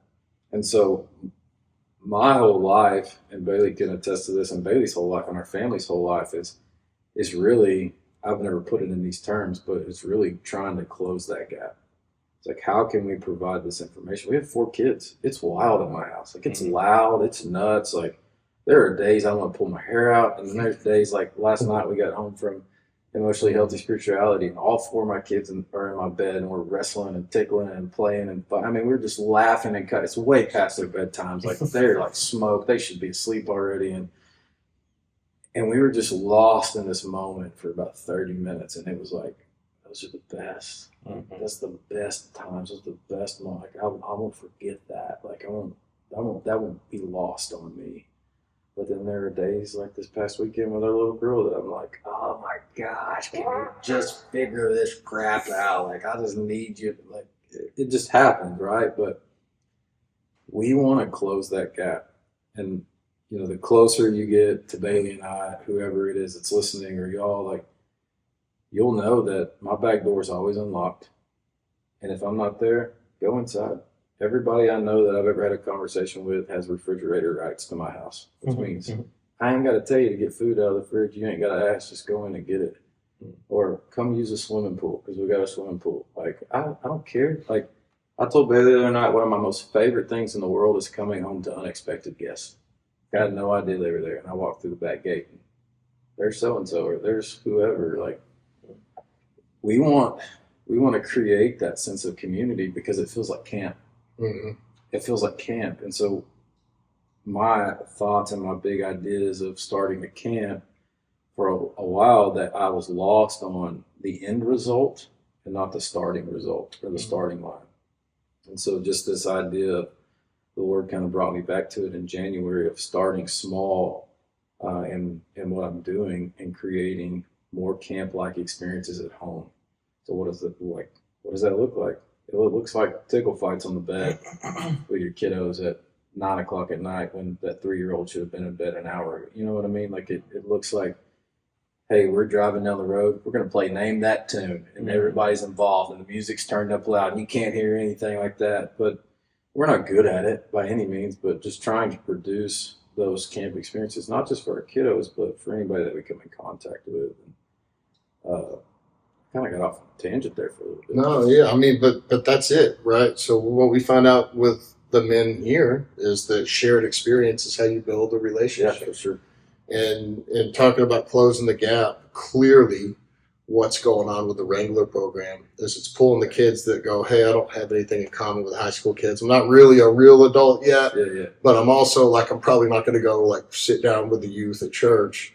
And it's giving them an opportunity to develop leadership skills, to have a purpose, to have a reason to not be out in a field somewhere getting hammered, to have a reason to be going to a meeting, to be going through a workshop, to be learning skills, to use as a wrangler to help other kids end up where they are instead of where they're not.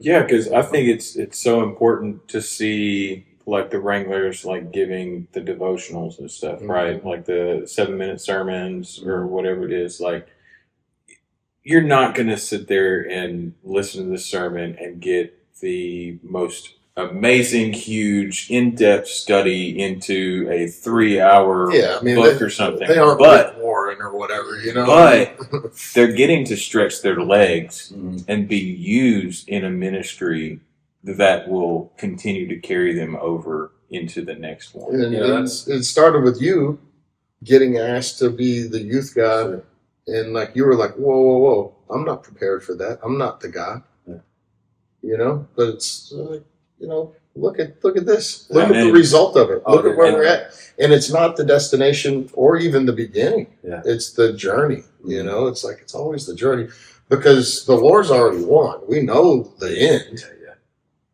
So it's like, what are you going to do right now? I think that's what Tuttle means when he's like, at this place, nothing happened or whatever he's always talking about, you know? Yeah.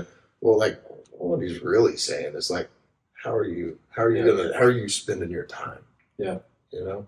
And it's clear that you and your house are actively every day making a conscious decision to spend your time the right way.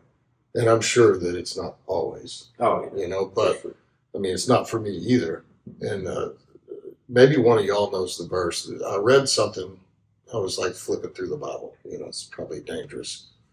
I'm not like a big Bible quoter, but there's somewhere where it says that like, maybe Jesus said it.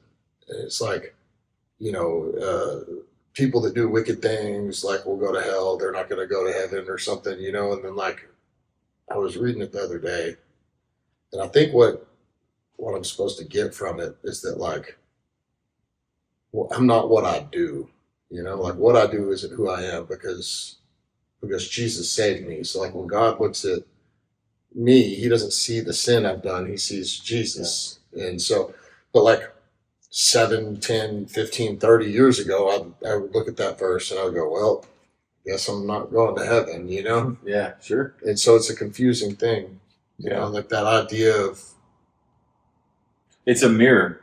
like grace doesn't even, you know, cut it. Like it means unmerited favor. So like, I don't know that like I live in God's grace. I think that it's beyond that. It's like a gift that I don't know what you would call it. Well, I consider that sonship. Because, you know. Yeah. Because if your kids do something bad, you're not like, well, it's time to get rid of this one. Like you look at we're not just a creation of God. Like in the Old Testament, they're like, yeah, we were all created by God, and that's a gift within itself. But God unfolds His plan more and more, and it's by Jesus that we have that right to call God our Father, and really approach Him in that grace and in that throne and in that area of our life where maybe I've never been through this, but God, somebody that has, who I can have a conversation with. And I think that that's something that, you have conversations with your boys.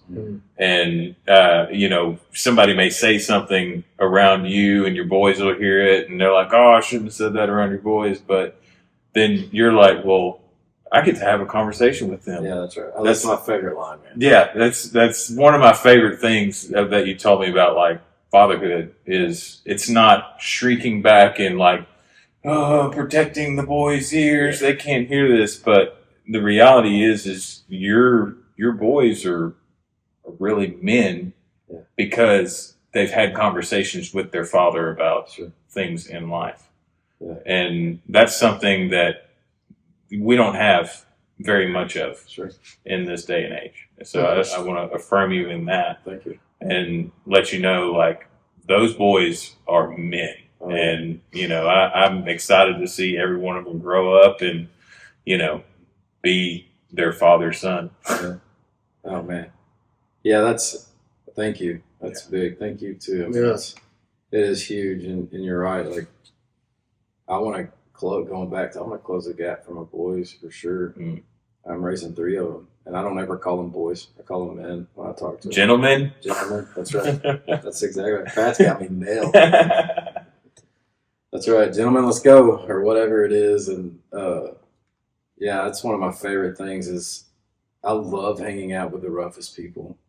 Like, I wish I could do it more. Like, I would even consider, like, some of my family pretty rough, and I want to spend as much time as I can with them, and I want to take my boys to experience it. And, they'll even go, oh, I'm sorry, I shouldn't say that. My favorite thing to tell people is, like, you ain't got to back down. Yeah. Like, you're not going to influence them like you think you are. Like, there's something bigger.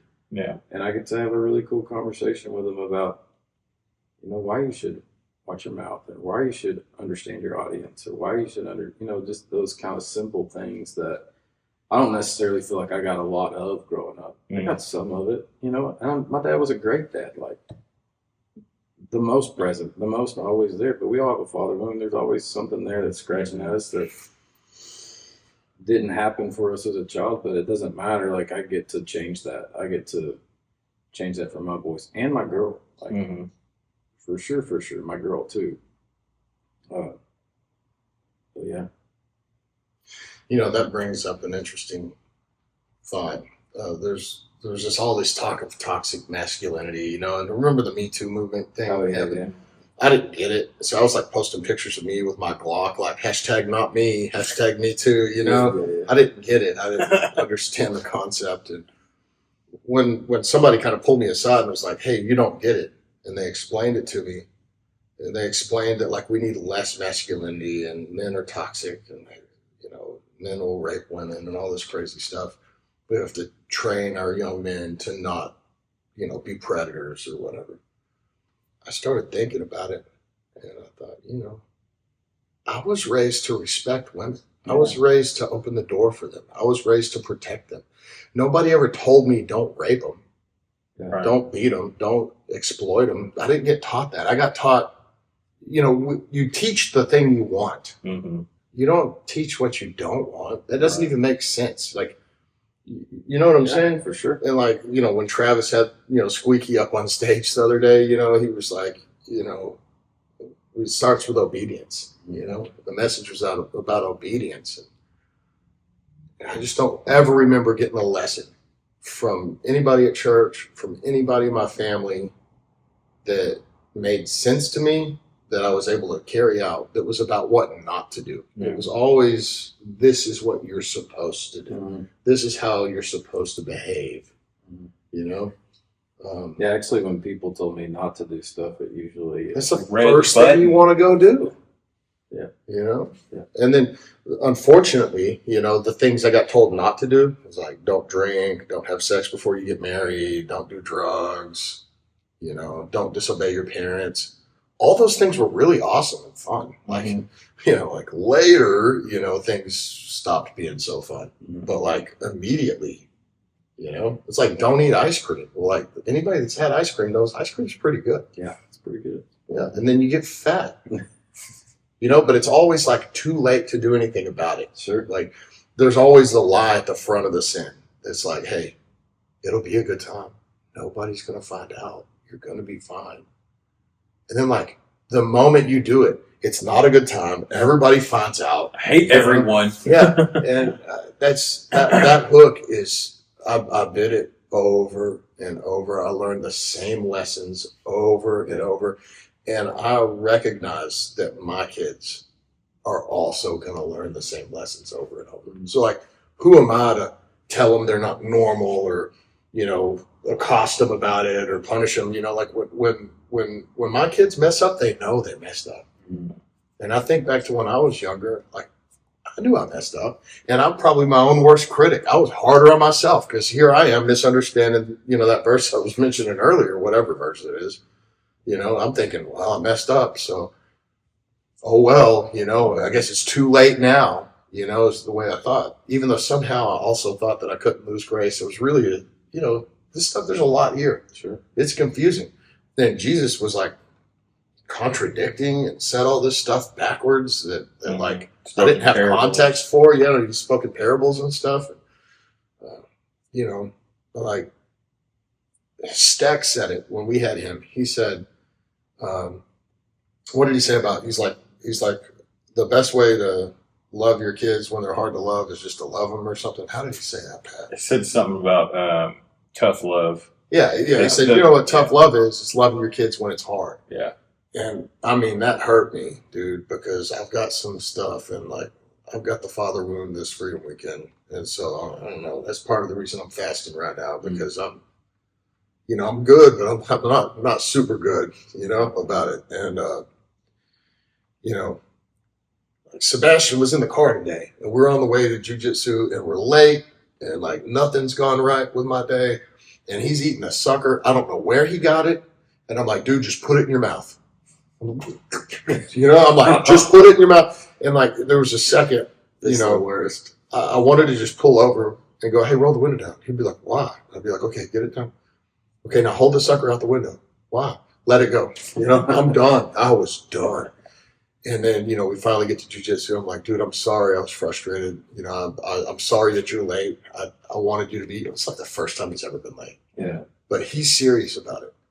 And so like one thing I learned from my dad is when I was a sophomore, I had chemistry and I'd cheat off this girl in class and I'd always make a higher grade than her. She would be mad about it. She's like, I don't know why I let you cheat with me. I'm like, I probably could have passed without cheating, but I didn't do any of the homework. And at the very beginning of the class, the fall semester or whatever, the teacher she goes, I teach at the 2 colleges in town, and this is just a thing for me to, I don't know, whatever. And she goes, here's the syllabus. And she goes, homework's 50% of your grade. Well, dude, I was too busy smoking weed to do any homework, okay? So I didn't do any homework, made 90s and higher on all the tests, and had like a 62. So no pass, no play. I'm the star first chair tuba player, and I'm like section leader, and I'm out for 6 weeks. Yeah. And my dad raised 10 levels of hell. I was wrong. He talked to the superintendent. He talked to the principal, the vice principal. They had a meeting with the band director and the teacher, and she quit after that semester. But she didn't change my grade. Yeah. She didn't let me do any extra credit. I learned 2 things from that. It was my fault that I failed. But my dad showed up and fought for me even when I was wrong. And so I always tell my kids, hey, if you do something wrong or you're in trouble, you call me first. I'll never get mad at you right then. We'll talk about it later. Well, I want to have a lesson, not a punishment. Yeah. And I want to be the father that, I think we could probably all agree. We want to be the father that we wish we had regardless of how good or bad our dads actually were. You know, like I want to be a father like Jesus, like God was a father. You know, but I suck at it. Yeah, me too. You know, I suck at it. You know, I fail all the time, and like the kids are so understanding. They're like, "It's okay." I'm like, it's not okay. Y'all don't get it. And I'm like, it's not okay. I expect more out of myself. You know, so like I just feel privileged to be in a room with 2 other dads. You know, that are like, I get it. You know, I've been there. You know, like the sucker thing. You get it. I know you get it. You got 4 of them. I only got 2. You know. Yeah. I'll look at him like, you're this many years old. It's time to stop smacking. The other day, I looked at Sebastian and I said, sometimes I think that you wake up in the morning and you go, I'm going to do everything possible to get on my nerves. And he's like, yeah. And, you know, Michelle's like, hey, he's not bad. So you're not in trouble. You know, like I forget that, like when I say things, they have weight. Yeah. You know, like sticks and stones or whatever, but like, okay, but words have power. And I want to speak life and ability. And I don't want problem identifiers. I want problem solvers. You know, I want my daughter to grow up and be a woman, not to be a little girl forever. Mm-hmm. And I see that, and culturally, I see an issue where guys are like, well, it's always going to be my little girl. I'm like, no, I'm out on that. Yeah, no, thank you. I don't want that. I want her to be a strong woman, you know, like a woman of God, you know. Yeah. I don't want her to be a little girl. Yeah. Little girls get taken advantage of. Yeah. Women, you know, don't have situational awareness. Mm-hmm. You know what I mean? They have their keys in their hand when they leave the thing. And you know what I mean? It's something Bailey and I talk about a lot is like, when she calls the boys my baby, I was like, you gotta stop. You can't do that. Why not? They're my babies. I said, I know what your heart is.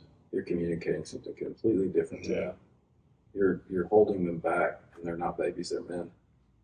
And it's the same with Allie. Like, in my heart, she's my girl. Like, and I tell her all the time, like, the boys have an expiration date, right? Like, I'm training you up to leave, but that girl's under my protection until a man comes along who's suited and fitted enough to protect her and to take her. And so I tell her all the time, you can live with me as long as you want to.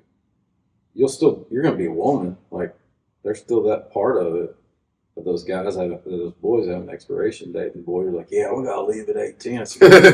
I'm like, yeah, you'll be prepared too. Like, just sit back and watch. Like, I'm not going to not let you be prepared at 18. Teach you some stuff. Or whatever the age is that they move out, which, and right now is 18. Like, that's the goal. Like, you should be suited to go out. You're a man. Like, I'm already calling you a man. Yeah. And you're going to slowly gain these responsibilities the older you get, so that when you're 18 and your friends are out dicking around, you're not. Mm-hmm.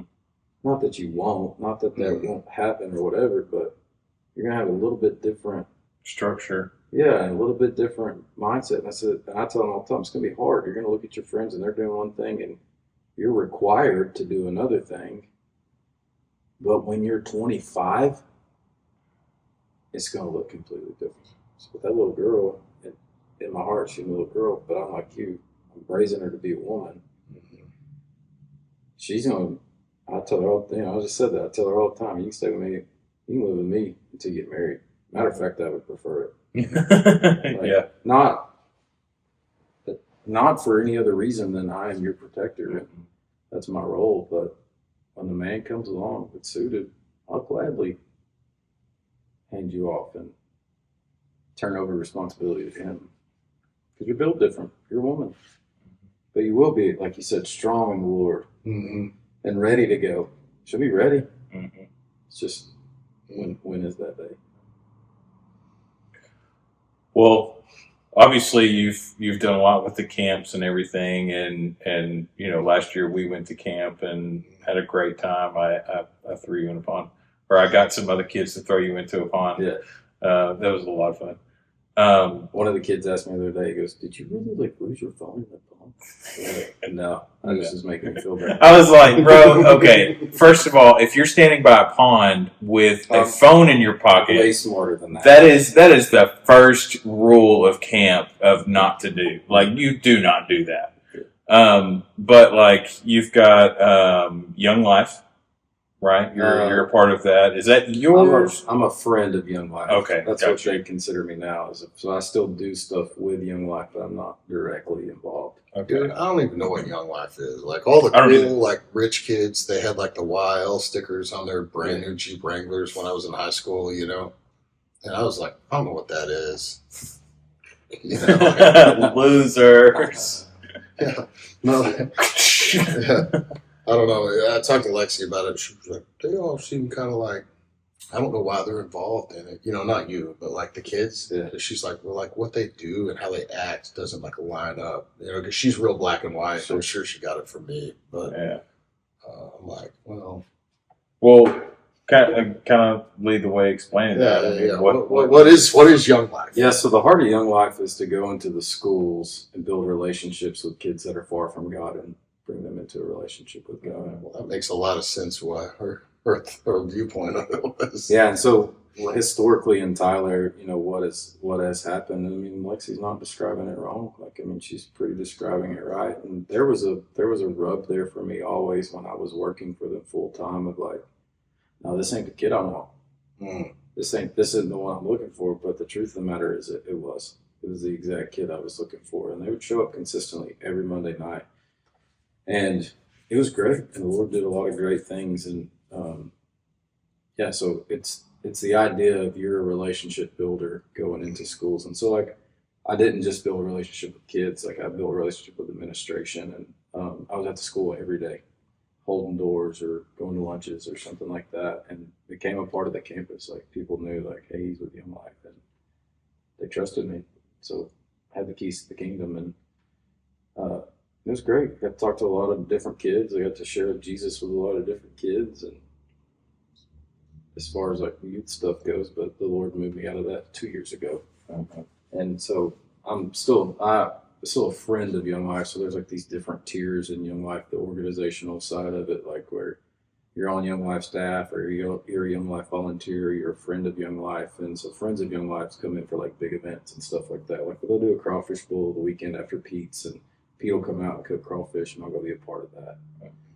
Or they'll do a beginning of the year rally or whatever, and I'll go be a part of that, like serving food or whatever.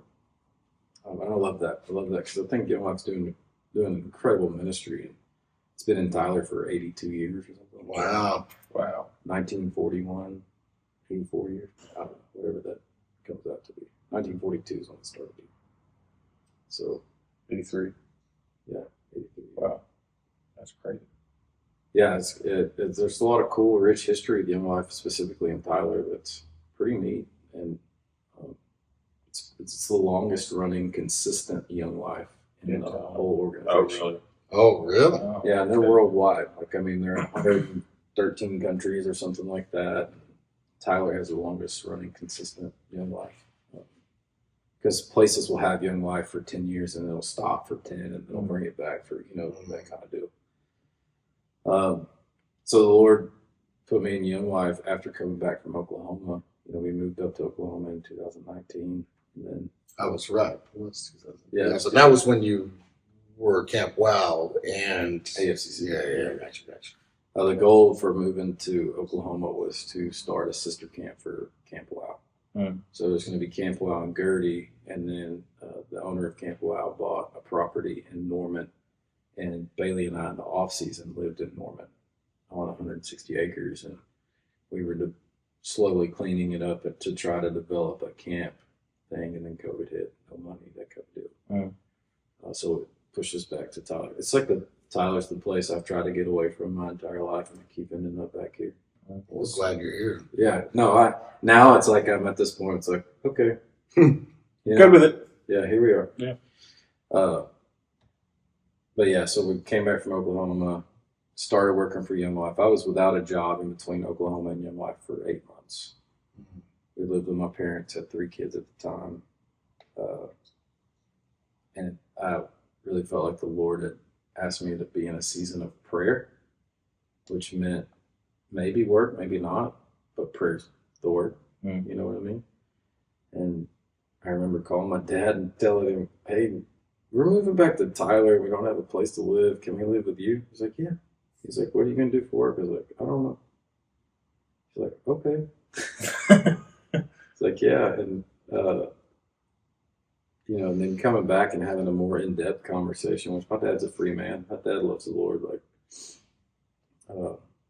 my dad's been through the Freedom Weekend, boot camp OG, but all that stuff. But, anyways. We should send Pat. We should send Pat to Heck no. Have you not been through the OG? No. Heck no. Hey, David Petro and Troy Coleman went Good for them. last week. Good for them. I feed people.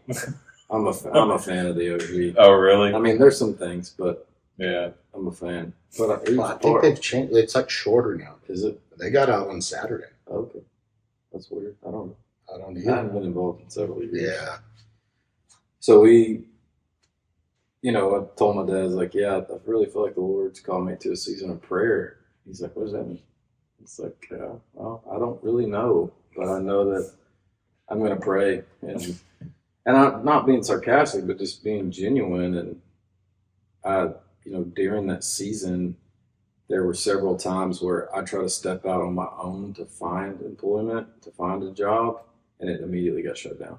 There were like 3 or 4 times. Like one time I even pulled up the computer, I had my computer out on my parents' table in the kitchen, and I'm like, all right, I'm going to get a job. I'm going to get a job. And so I was like, what can I do and pray at the same time? It's 2 different things. I was like, I'll be a substitute teacher. Like, why in the world did that come in my mind? Well, there was that aspect of like, I want to be with kids. Like, kids are awesome. I love being with them. They're the realest. I love just being in their world. So I started filling out an application for Tyler Astee's sub, and I stand up to go get a drink of water or something out of the kitchen, and I step over the cord that's plugged in the wall, and I had this old computer that if it's not plugged in, it dies. And so I step over it with my first foot, and my next foot comes back and pulls it out of the wall, and I'm like, oh, shit. And I plug it back in real quick, thinking it's going to pull up everything I have. No, it's gone. Then like a couple of weeks later, I'm sitting on the couch praying, and then, I'm sitting there lost in my thoughts at some point, and I'm thinking, okay, I'm going to get a job. I need to get a job. And so like, what can I do? So I'm going to work for Chick-fil-A because I can start at the bottom, and I have leadership skills that I can work my way up pretty quick. They'll let me pray. They'll let me pray. Yeah. I mean, for real. Yeah. This is where my mind is. Yeah. So I'm on my phone filling out an application. I'm halfway into an application for Chick-fil-A. This is a true story. And Bailey walks in with the kids. I think she just picked them up from school or something. And she walks in and she goes, what are you doing? Oh, I'm filling out an application for Chick-fil-A. And she doesn't lose it, but she gets real stern with me, like spiritually, like holding me accountable. And she's like, I thought the Lord told you to pray. She's like, he did. I'm praying. It's like, no, you're filling out an application for Chick-fil-A. Yeah. And so I immediately got off. I didn't finish the application, never submitted it. Wow. In that season, I still had bills, and all my bills were getting paid, and there was still money in our savings account. I don't know how that works. It's God, right? Random stuff. Hey, can you come move this, and I'll pay you way more than you deserve to move this. Yeah, I can do that. And after the Chick-fil-A application, I think it was 2 weeks later, I took the kids to the park because they were out of school one day. And I ran into a guy named Johnny Russell, who's been involved with Young Life for a long, long time. Ran into him at the park, and I hadn't seen him since I worked at Cross Brand. And he said, Nick Swinford. I said, Johnny Russell. He goes, what are you doing? And, what do you say? Oh, I'm praying. What are you telling? He's like, what are you doing these days? I'm like, well, nothing. Wasn't bold enough to say, well, I feel like the Lord's called me to a season of prayers. Like, we just moved back from Oklahoma. I haven't found a job yet. Yada, yada, yada. Gave him the story. Not the truth, but the story. And he said, hey, man, why don't you come see me? And I didn't get a hold of him for the next couple of days. And he reached out via text. And he goes, hey, man, why haven't you texted me to come see me? I was like, I just hadn't got around to it. No excuse. I didn't have an excuse. I just didn't. He's like, well, come see me next week. He said, what day works? I told him the time, so I go see him. And when I walked in, I sat down on his couch, and all the people that work for Young Life keep like walking through his office because he had 2 doors. Like one goes to the conference room, one goes to the hallway. They were scoping me out. Yeah. And the next day he had emailed me a job application. I didn't look for it. I wasn't searching for it. Landed in my lap. Started working for Young Life. It took a little bit for all the processes to work, but just kind of crazy story. And then I went on a Young Life silent retreat, which I love silent retreats, and I was praying with the Lord. I showed up. I thought it was going to be this hokey, like, here's a sheet of paper. Go read these questions and journal about it for 5 hours. You know, like just the typical. And when we walked in the door, they said, okay, here's a basket. I set it on the table. They said, put your phones and watches or anything that tells time or any device into this basket now. I'm like, oh, I'm here for this. So I take out all my stuff. I put it in the basket. And I always carry a hammock in my car with me because you never know when you can set up a hammock and lay out when you need it. They're like, all right, we'll let you know when dinner is. From this point on, go spend time with the Lord. I get my hammock out. We're on a lake. There's trees by it. I set that booger up, and I mean, I'm in heaven. Looking out, it's quiet. I'm looking out over this calm on like clear as glass water, and I mean, just this beautiful view. There's no, we're on this piece of property, and the closest neighbor is, 150 yards, 200 yards away. And I start praying. It's like, I don't, not for anything specific. Like, just start praying. And it was great. And it took, 5 or 6 hours to really clear my head of life, before I could settle into just being with the Lord. And next morning we wake up, put the basket on the table, put all your devices in here. We'll let you know when lunch is. Go spend the rest of this time with the Lord. You got to tell me twice. Grab my hammock, go set up in the exact same spot, looking out over it. I'm just praying. I'm praying. I just felt the Lord saying, "Okay, are you ready?" Yeah. What is it? He's like, "I'm ready for you to start a ministry." Like, but I'm in one. Like, I've been doing this I'm thing. doing it right now. He's like, no. And there's so much to my story I didn't share. I kind of gave you cliff notes. I can sit and talk for hours, but the church actually caused my family a lot of hurt through my grandfather's ministry. And so this is kind of goes along with the line of closing the gap too. So what I felt like the Lord was kind of laying out for me, and what I'm doing now is like, he did all this in this one day of sitting in prayer of like, what I want you to do is I want you to resource local churches and give pastors a break. So whatever that looks like, where they get a Sunday off where you can go in and preach, or worship leader can get a Sunday off and you can go in and sing, or whatever it is. And then I want you to do one-on-one spiritual direction with men during the week.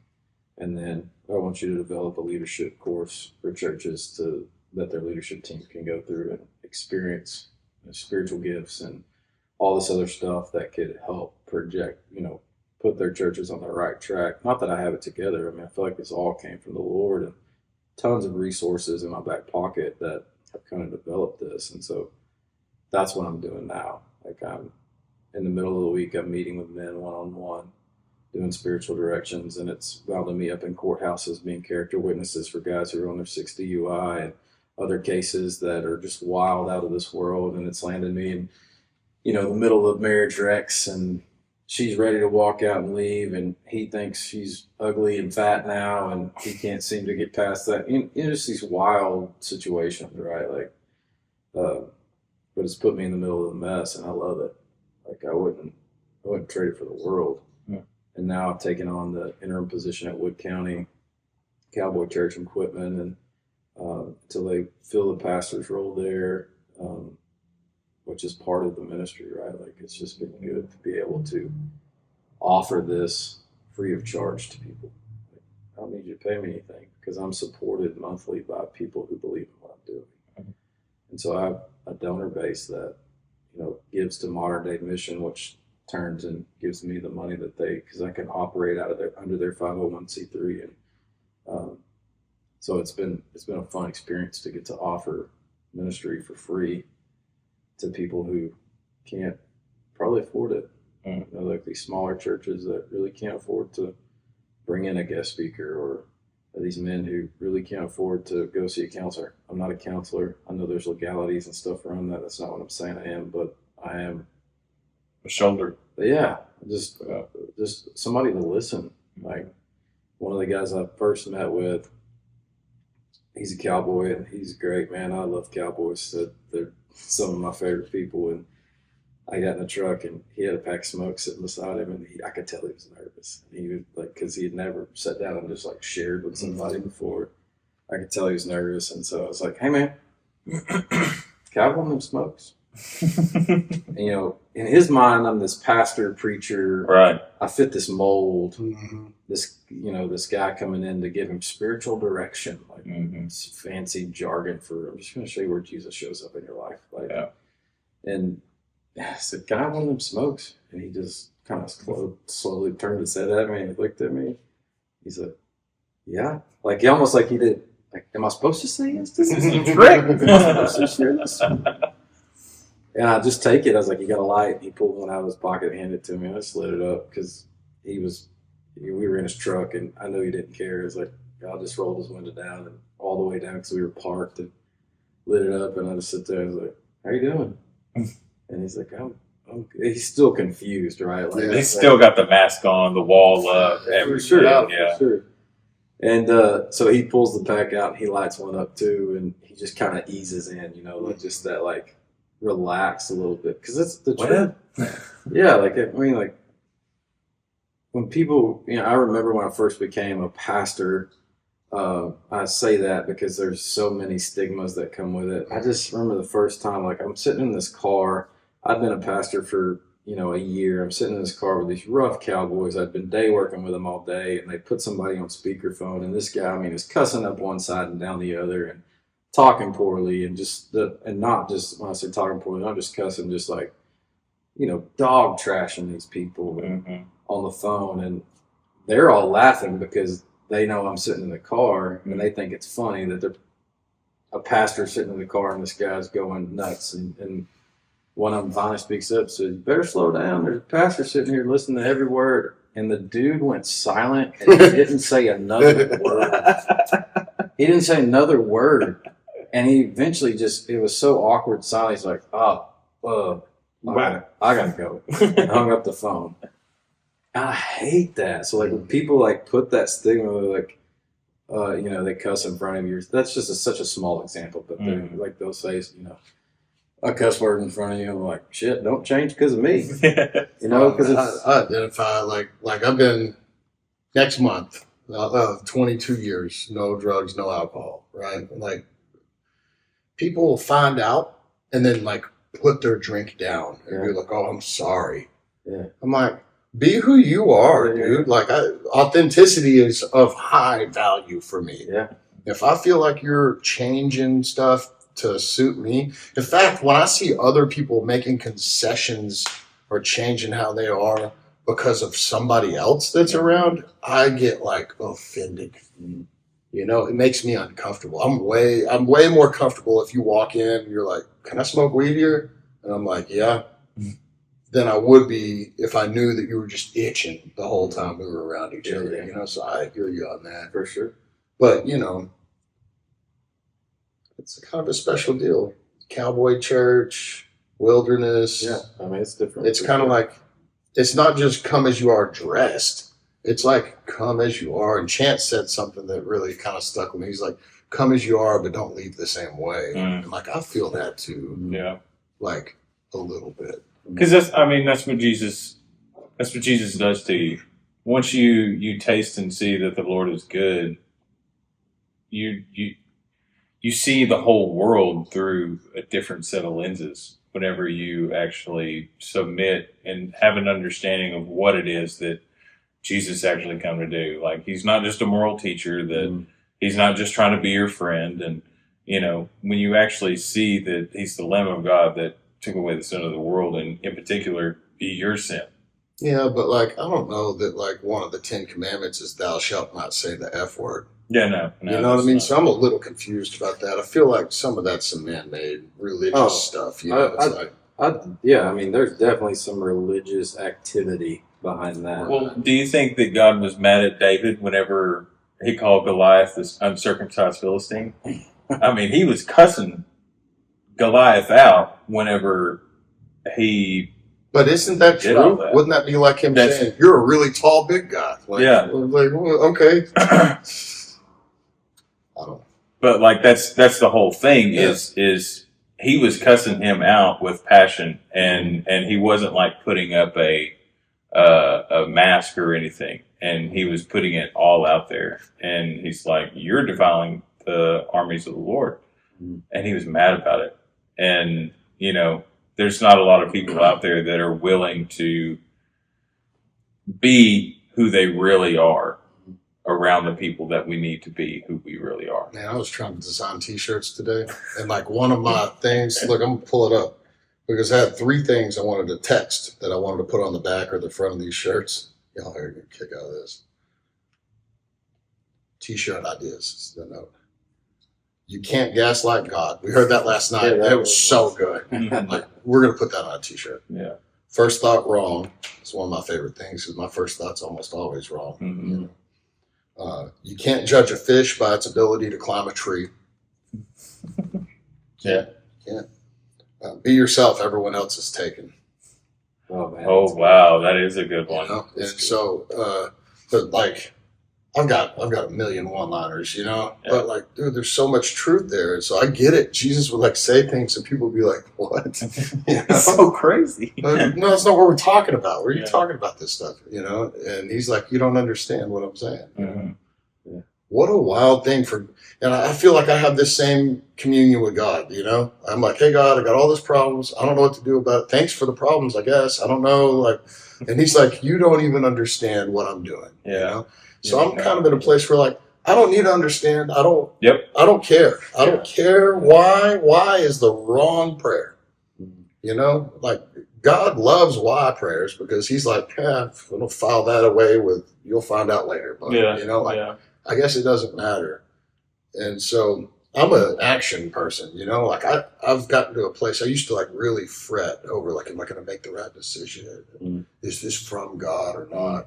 And finally, I've just got to a place where I'm like, I'll just start doing it. If I get beat down, like it wasn't the right thing, Mhm. you know, like success is built on failure, you know, it's the staircase for life, you know, I don't know. No, I definitely agree with you. I mean, I tell men that a lot. Is like the mysteries of God is the best spot to live. Yeah. There's so much richness in not knowing. It really takes you back to the childlike faith. Like you think of a kid that just asks a lot of questions. And sometimes they don't need to know the answer, right? Like it's not important the why, like you said. Like it's not, but they're curious, but there's also a side of them that their curiosity, you know, disappears because they're just along for the ride, And they trust. and they trust, and that's like where we should be living, man. I don't, if I'm being completely honest, I don't know how my bills get paid every month. I don't know how I got to where I ended up. I don't like. There's all these answers to questions that, you know, really you started. You know, tell me who you were before God. Like, how did you get here? The truth is, I don't know. I can tell you what happened. But I don't know. And so like this living in the mystery of God is like this beautiful thing that you can just, and I find myself resting in, is like not knowing the answers is a great thing. Yeah. And I find it a lot with, you know, I've been in leadership positions since I was 24 years old. Whether right, wrong, or indifferent, I've been put in spots that most 24-year-olds don't get put in. I've been put in spots that most 30-year-olds don't get put in. And like I look back and think now it's like I really enjoy when I'm not in leadership because I don't know the answers. Like, so when people come up and ask questions before I was an overseer at the church or before I was in leadership of the church, it's like they come and ask you a question. Well, hey, because I'm friends with Travis and they know me and Travis have a history. They're like, hey, what about this? I'm like, I don't know. Have fun. Figure it out. I'll see you there. Yeah. But I don't, like, I'm in this with you. Like, there's a mystery of that's freeing that you can just rest in. And it kind of like, it stresses my wife out because she's a planner, right? Like, she needs the details and the checklist. and I'm not. That's my wife. Yeah, I'm not that guy. Like, you want to leave right now at 9:00 at night and drive to Nebraska? Yeah, I'm in. Come on. Yeah, Travis is like, hey, I got to go to Galveston tomorrow to pick up a dog. I'm like, yeah, I'll be there. Yeah. I came home one day and Michelle was in Denver and she wasn't having a good time. And I was like, I didn't plan to go, but I think I need to go. We weren't married. Mm. And I had Lexi. And I said, hey, Lexi, you want to go to Denver? She said, tonight? It's like 10 o'clock. I said, yeah. If we leave now, we'll get there for breakfast. Mm. She's like, let me wash my hair. You know, so it's like, it's my kid, you know? Yeah. And, but I struggle. I'm like that. The childlike faith thing. Jeff Butler is to me a great example. You know, Jeff. Yeah. You know,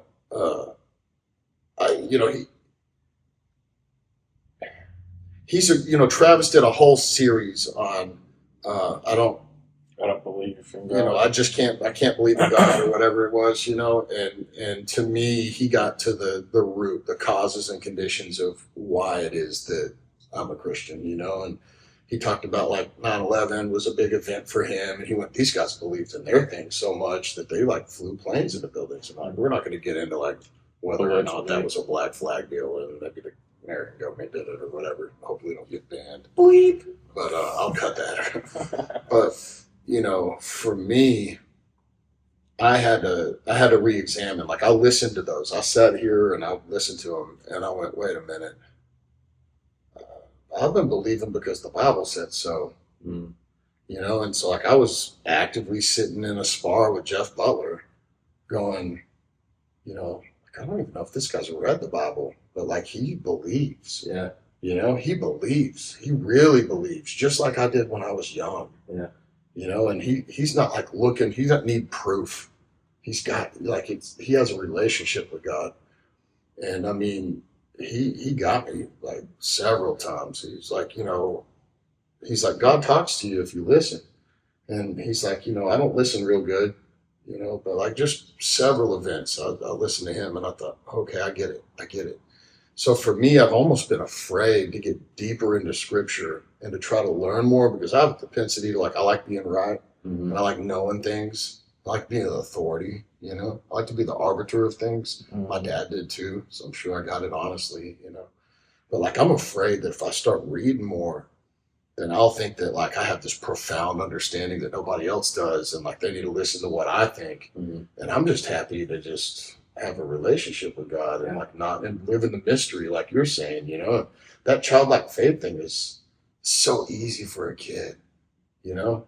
But then like you look at an adult, like I'm watching it at home right now with my wife. I'm like, she's really actively seeking God, but she's like not there, you know? Yeah. She's so close. Yeah. I'm like, you're the closest person to a believer that I've ever met in my life. Like you've come so far and you're just right on the edge. I'm like, just get baptized and just say no to God, you know? And she's like, you know? And I'm like, okay. I don't know where we're at here. You know, Sebastian's just like, yeah, we learned this today. You know, I mean, like he's just, it's like a matter of fact. Yeah. How do you get that? You know, how do you get that? I don't have any arguments anymore. I've had enough like burning bush stuff happen in my life. I'm like, okay, God, cool. Yeah. How do you get? I've never watched somebody like come to faith. I've never seen it in my life.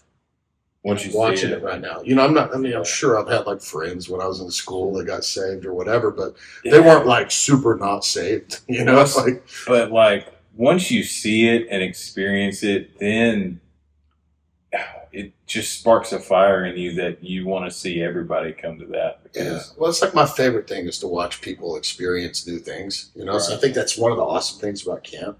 You get to see these kids; they're like, it's a big cow. Like, I don't know. This doesn't seem right. And the older you get, the less likely you are to like try to see something or do something that you've never done before. Yeah. And it's just been wild to watch my wife kind of on this journey, you know. But Sebastian too, you know. It was fun to watch. We had a bunch of call to recovery people here Sunday. Oh yeah. And like their faith is like what you mentioned about Jeff Butler. It's so real, and they don't need the scripture to stand on because their faith is what they're standing on. And that's where we should be. Like, we don't need the scripture is good. Please don't hear anything. It's like, it's good, but like, there's just an aspect to this piece. And I think about your wife. It's like, there's just an aspect of this piece of the Christian walk that is faith, where you just have to make the choice. That's like what I told her. You just have to jump off. You just have to go, and a lot of people see it when they come to the end of themselves, right? Like these call to recovery people, they've been at the end of themselves. Like, they've seen the end of themselves, and some of people are, the end of themselves is darker than other people's end of themselves. Like, for me, it wasn't drugs or weed that put me there. It was alcohol. Like, it put me at the end of myself where I saw it, and it's like, oh crap, like, and then I feel like that's where, you know, those moments of faith kick in, of like, I've just experienced him too much not to. Yeah. And well, the big book, the AA book, it says something like, if they're not willing to grab a hold of these ideas, like the drowning grab a hold of life preservers, like, we don't think that you're probably going to make it. And, you know, I've looked at my wife and gone, hey, you know, like, I don't know, she can't really articulate what it is that she needs to understand or know to, like, cross the line. And I'm like, but you're right there. So, like, you're not going to get this answer to a question that you can't articulate before you cross the line.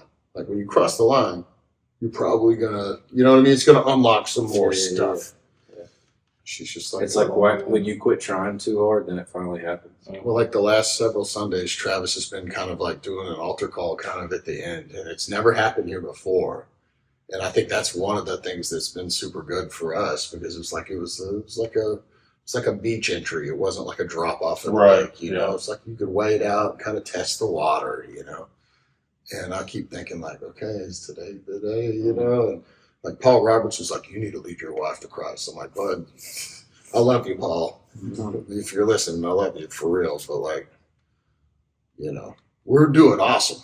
You know what I mean? Like, she's coming to classes after hours at church with me. You know, she's like rushing to get off work so she can be here. Like, the leadership thing. That's been another hard thing.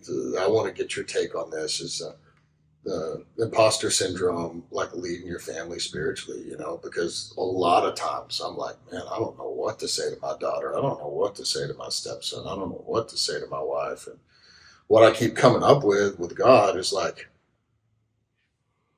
they're watching you, you know, like, I don't need to say anything, you know, because they're seeing the evidence, they're seeing the fruit, they're seeing. And Travis, I came to a check-in one morning before I got engaged and married, and I had this real crisis. And I didn't want to call Paul or Jeff or anybody, because I thought they were going to say unequally yoked, you know, don't marry her, you know. And I was prepared. I was like, okay, if that's the answer. But I was like, I'm going to survey the crowd first. So I reached out to Travis, and he said, well, come on Wednesday morning. So I came, and I told him everything, and he said, I think your wife's attracted to your faith. And I was like, 1,000%. You know, I'm like, what faith? What faith? I have no faith. You know, I'm like, but so I just get there. I'm so broken all the time. I'm so like tenderhearted and like, you know, but like God just blesses me anyway. You know, I heard this pastor is like a TikTok guy, you know. I'll stop there for a second. Yeah. But like, honestly, like, you just said it, like, I'm so broken all the time. Like, that's the spot we're supposed to be in all the time. That's the heart of flesh, not the heart of stone. Yeah. It's like, you're so broken all the time. Great. Like, to me, when somebody tells me I'm so broken all the time, the first thing I hear is humility. Like, the first thing I hear, and so I'm telling you that because that's what I heard when you said it. It's like, that's a heart of humility. I'm not saying you're humble all the time, but like, when you say I'm so broken all the time, it's because you have an understanding. The closer I get to God, the more I realize I'm broken. Yeah. The closer I get to God, you see the truth, the deeper my brokenness goes. And it's not a destination, it's a journey. Thank you. Yeah, like, for sure. Like, what I hear is humility, not you're doing something wrong. Yeah. Well, like there's this pastor on TikTok. I don't know who told me it was Travis or somebody showed it to me, and this guy's like, y'all probably, people are saying things about me. It's like some of them are true. Judah Smith. Yeah. I saw the review. Oh, dude, it was. I was like, yeah. I was like listening. I'm like, this guy. Yeah. He's like, I'm messed up. He said Jesus didn't go back to talk to his offenders. He didn't go back to tell them what they were saying is right or wrong. Yeah. He just moved on. lived it. He Yeah. just moved forward. That's what he said at the end of the clip. I was like, whew. I needed to hear that. Like, Yeah. But what are we missing? I feel like we've covered a lot, but we're like, okay, so I want to speak to that. I talked to a youth pastor this week. I got to go sit down with him in his office and just visit about he's struggling because he's bivocational, which is kind of a hard rub. And if you're full-time ministry, there's never part-time ministry. There's only full-time ministry. Right. He's getting paid part-time for ministry and paid part-time at his job. And so there's this rub with him of like, my messages on Wednesday, man, I don't have time to prepare. I don't have time to repair. And I just looked at him and I said, man, if I could give you one piece of advice, is forget about your messages on Wednesday. So because it's not about a message on Wednesday night. It's about the fact that you're showing up and you're being consistent in those kids' life. Because then he started going into a story about this girl in his youth group that reached out to him and his wife at 11:30 at night because she was in this existential crisis and she was ready to turn it over and give her life to the Lord. And they went over to her house and prayed for her and she accepted Christ and she had this big moment of faith and she started showing up consistently and then she kind of fell off and they showed back up and I was like, man, she didn't get that from your message. Yeah. She didn't call you because of your message on Wednesday night. She called you because of your relationship. Mm. And so like for you, when you're talking about that, it's like, I don't know what to say to my wife. I don't know what to say to my kids. I don't know what to say. It's like, I really feel like this past year for me, like I used to be the guy who had the answer. Mm. You know what I mean? I used to be the guy who knew it. You asked me a question, I was like, oh, it's this, and I would stand firm on it. I still believe those answers are correct to this day. But in the past year, I've found myself in situations where somebody is pouring their heart out to me, and I don't have a dang answer even close to mind that I can give them. And I really feel like for a while, I struggled with that. You go from having an answer to not having an answer, and it's like, I'm struggling here, Lord. But what I've realized is that every time I didn't have an answer for a situation, it's because I didn't need one. I just needed to listen. I just needed to sit with them. And that was a hard rub. And I've even seen it in my family. Like sometimes when Lawson or Price or even Allie or Emmett are in a crisis and like there's this big emotional breakdown or whatever is going on, it's like, I literally at this point have no words for you. And it frustrates me because it feels like I should, but I don't. And so sometimes it looks like I'm just going to hug you. Mm-hmm. All I know to say is I know how that feels. I've experienced that too, or whatever that situation is. And so, man, I think you're onto something there with saying like, I don't feel like I have to say anything because they're seeing my actions laid out. Trey, you're leading your family. Mm. I don't know if anybody's told you that or not, but you are. Like, it doesn't matter what everybody else sees from the outside because they're not in the house. Mm. You know what I mean? So it's like when churches have struggles or trials or whatever, it's everybody on the outside that starts screaming, fire them, fire them, fire them, move them, move them, move them, get them out, get them out, get them out. Man, shut up. Yeah. Shut up. When you want to come be a part and you want to come see the fruit of what's happening, then we'll have a conversation. Mm-hmm. Because the truth of the matter is, it's outside. It's like this whole tattoo trend that's going around that says let them. Have you seen that? Oh, yeah. Let them. And like the tattoo trend is kind of like, okay, maybe not like the way you're saying it, but in reality, it's like, yeah, let them. Because you're right. Mm-hmm. I don't have to have words here. I can just let them eat from the fruit, and it's still good. Well, I mean, when you were talking about, I should know the answer, it made me think of, I'm always telling people you shouldn't should on yourself or you shouldn't should on people. I'm not God. Yeah. Mm-hmm. But you trust him. Yeah, 100%. And And- so that's I guess that's another question. It's like, am I living in faith? Am I leaning on Jesus? Or do I think that I have some sort of control over my wife and kids? That's a crisis of faith. It's like, Yeah. I either trust that God's got my kids because he doesn't have stepkids, grandkids, Right. nephews, nieces. He's got children. Mhm. So like, he's either got my kids and my wife or I'm screwed. Yeah. Yeah. That's a good place to be, though, because, you know, I mean, it feels messy. it feels very messy. Well, life's messy. That's one of the things I love about all of this stuff that we're talking about. Like, Travis leads from the front on this deal. He's just like, he's just raw and real. And like, I don't want to be pastored by somebody that's not. Right. I don't care if you have a nice suit or whatever. You're really good at talking. You know, if I sense any like essence of the lack of authenticity, I'm out. Yeah. Me too. I'm just out. It's worse than the music being wrong or something. It's worse. It's like, I'm like, Full circle there. I'm like, I gotta go. Yeah. I've got to go. I can't be here. I don't want to be around it because I feel it in my stomach. It's like, ugh. And I'm like, you know, like I'm going to vomit.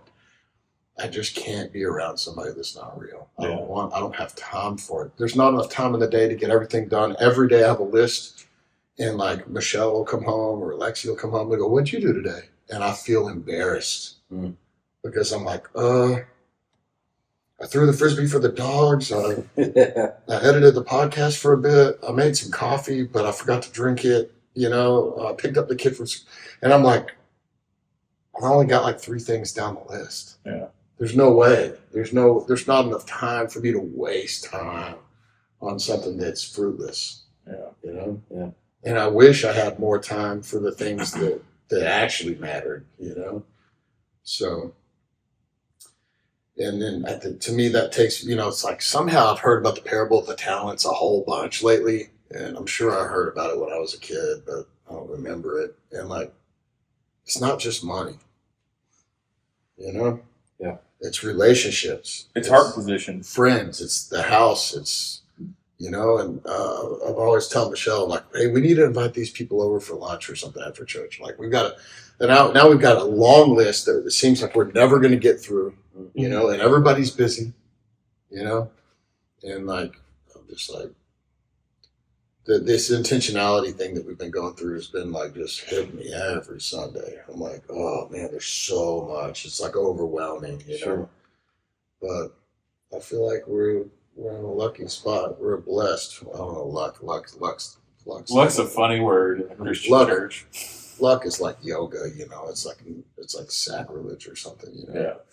But you know, to be in a room with men like Nick Swinford, you know, I couldn't ask for a better guy that's like got his eye on Jesus. That's like, you know what I mean? Like you and Travis and Jared and Pat, like all these guys that I'm around, you know, Chance, all the guys, they're like, if any of us aren't following Jesus and leading from the front, somebody's pulled them aside and gone, hey, we got to talk to you about this.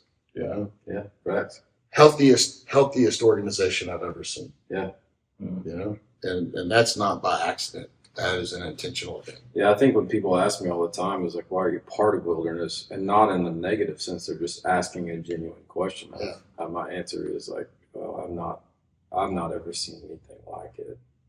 Yeah.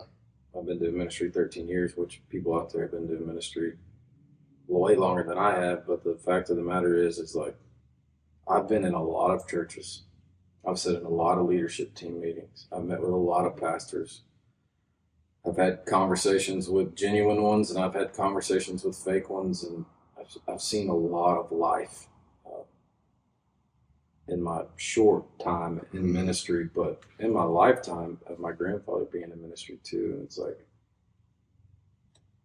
there's nothing like it. There's not. Mm-hmm. It's the genuine authenticity of, you know, there's guys in here that make way more money than I'll ever make in my life. Mm. And then there's guys in here who can barely scrape by, and they're all friends. Like that's bridging the gap. I mean, that's closing the gap. You know what I'm saying? And I know that's from a financial standpoint, but that's what the kingdom of God looks like. It's all the classes, yeah, all the generations, yeah, everything together. yeah. There's not a barrier. But yeah, I think you're right on. Like when people ask me, like, so why are you part of Wilderness? I'm not seeing anything like it. Well, can you describe it? No. Sure can. But No, it's a shared experience. But you can come. That's what I say. No, but you can come. Oh yeah, we'll drive. Okay. Let me know. Well, one of the things that helped me in my prayer life that changed me was actually before, like, my big experience with coming to a point of wanting to pray and having that desire was hearing you, the way that you pray. You say, God, we trust you. Mm-hmm. That's something that was so impactful. Just the statement of, God, we trust you. That's something that hit me hard, because for a long time I was praying.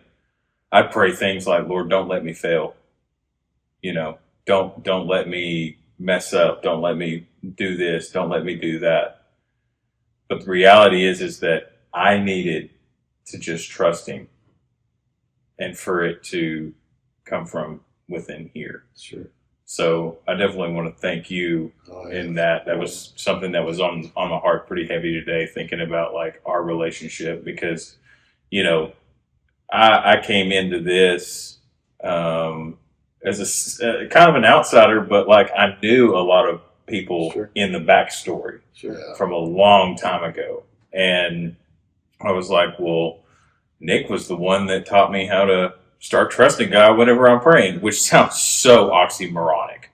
But that being able to be led by a man in ministry who's not even like looking for a podium or a position to be heard, but just trusting God and teaching others to trust in God in that as well.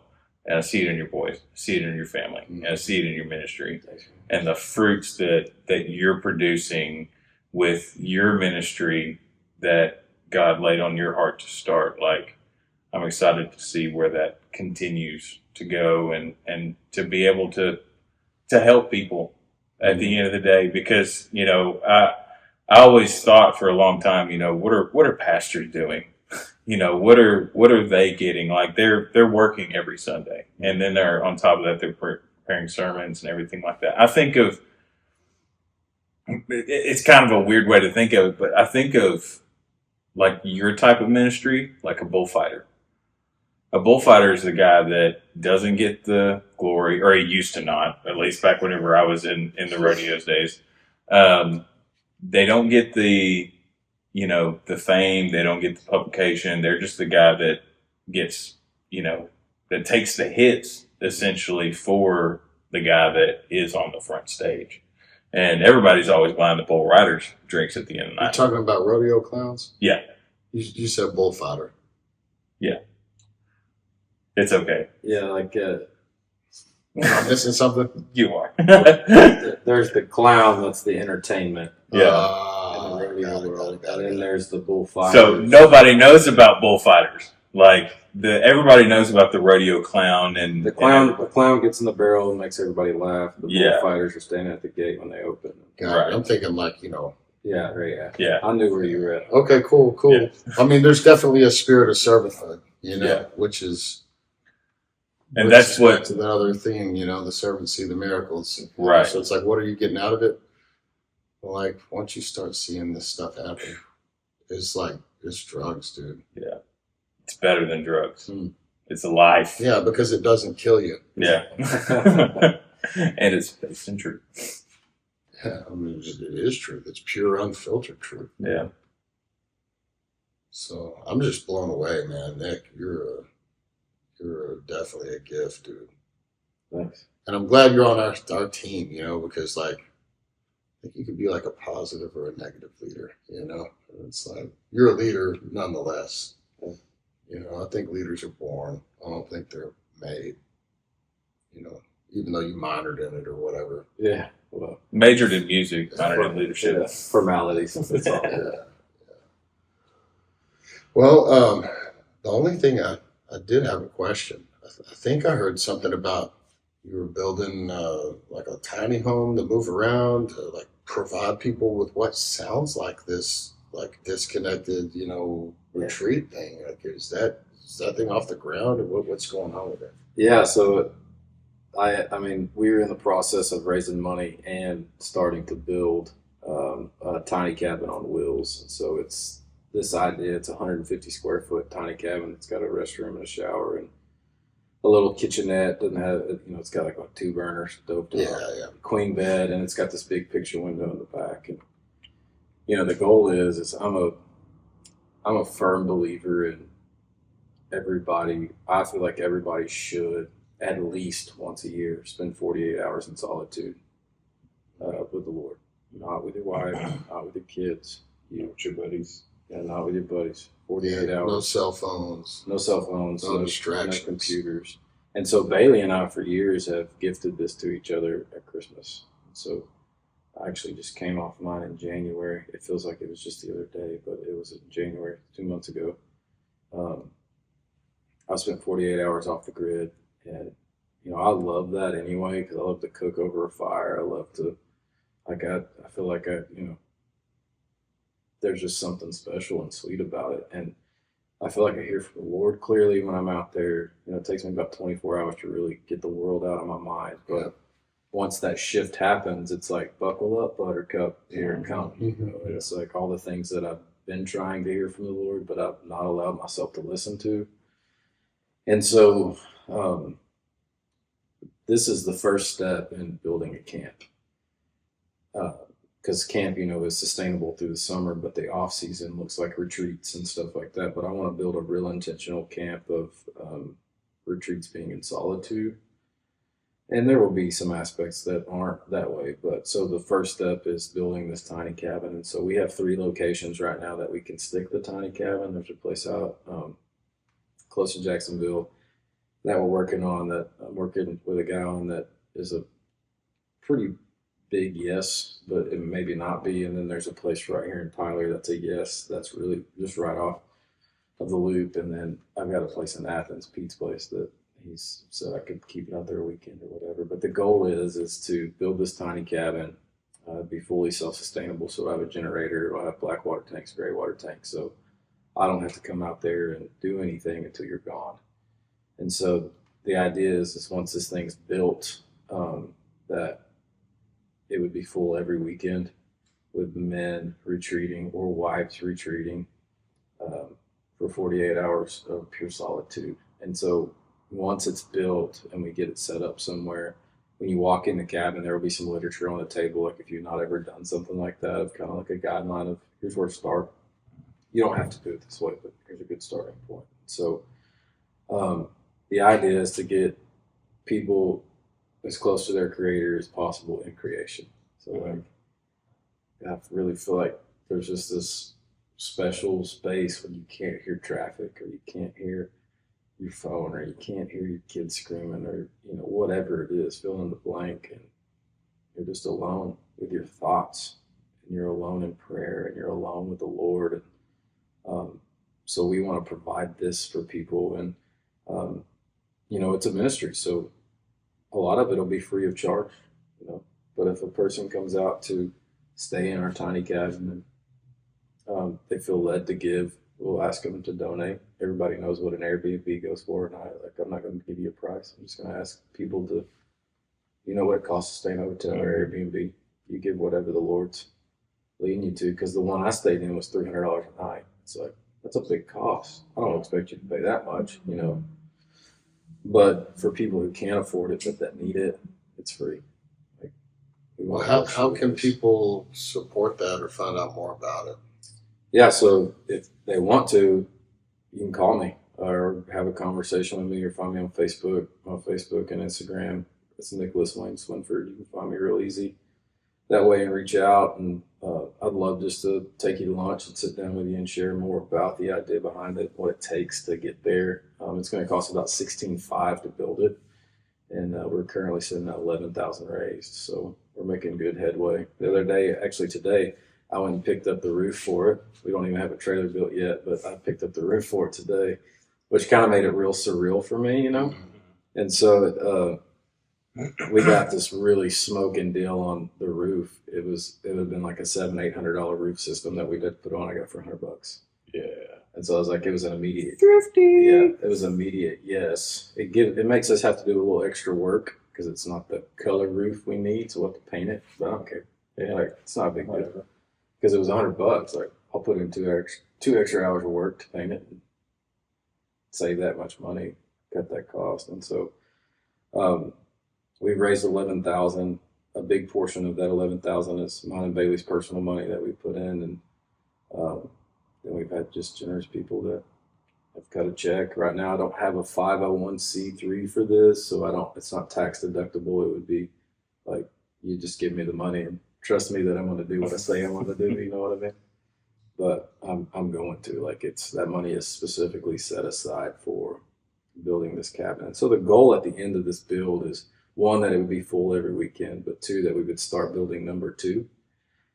And I think we're teetering with the idea of building number 2 and selling it, because the profit off selling number 2 could build 3 more. Yeah. And so if we could build number 2 and sell it for, they go for $60,000. So if we could sell number 2, we could build 2 or 3 more out of the profit off of that. Man, it'd be kind of cool if a husband and wife could do it on the same weekend at different locations, Yeah. I mean, there's a lot of possibilities there. Those are all things that run through my mind of like, how do we incorporate couples, just like what you were saying, but how does this man go or this woman go? And my biggest deal is anybody who's given or will help work on it or whatever is all part of the story that'll be told at the end. Like, I called a guy, one of my long buddies. I called him the other day, and we're just catching up on life. We talk about 3 times, 4 times a year. He lives in College Station. And we just started talking, and he's like, what have you been up to? I was like, oh, man, I started, fundraising for this tiny cabin. And I was just catching him up. I wasn't asking him for money. He's like, man, I really love that idea. It's like, well, thanks so much, man. I said, it's pretty cool. He goes, where do I send a check? I was like, I didn't call it. I don't telling you that to send me a check. Like, you don't have to do that. He's like, no. The Lord's really been putting on my heart. I need to give more. And you brought this up. He goes, I need to send a check to you. He's like, well, it's not tax deductible. He goes, Nick, shut up. I don't care about that. And so I gave him my address. Like, I'm trying to fight this deal. Yeah. I gave him my address, and a check came in the mail, and it was like this most generous gift. And man, it just is like watching the Lord just work and that intentional obedience. It's that something something I knew, but was reminded of in my spiritual retreat when I went in January was nobody's going to do it for me. And I struggle with that. Because a lot of times my flesh just wants somebody to hand me the keys, say, go do with it what you want. But for me to get to camp, which is the end goal, right? Like, that's the big overarching goal. I've got to start small. And this is my start small. And so hopefully, my goal is end of summer, first of fall, that this thing's up and running. And it's fully functional. And we got a roof now. We got a roof. So stay dry. I'm excited about this whole deal.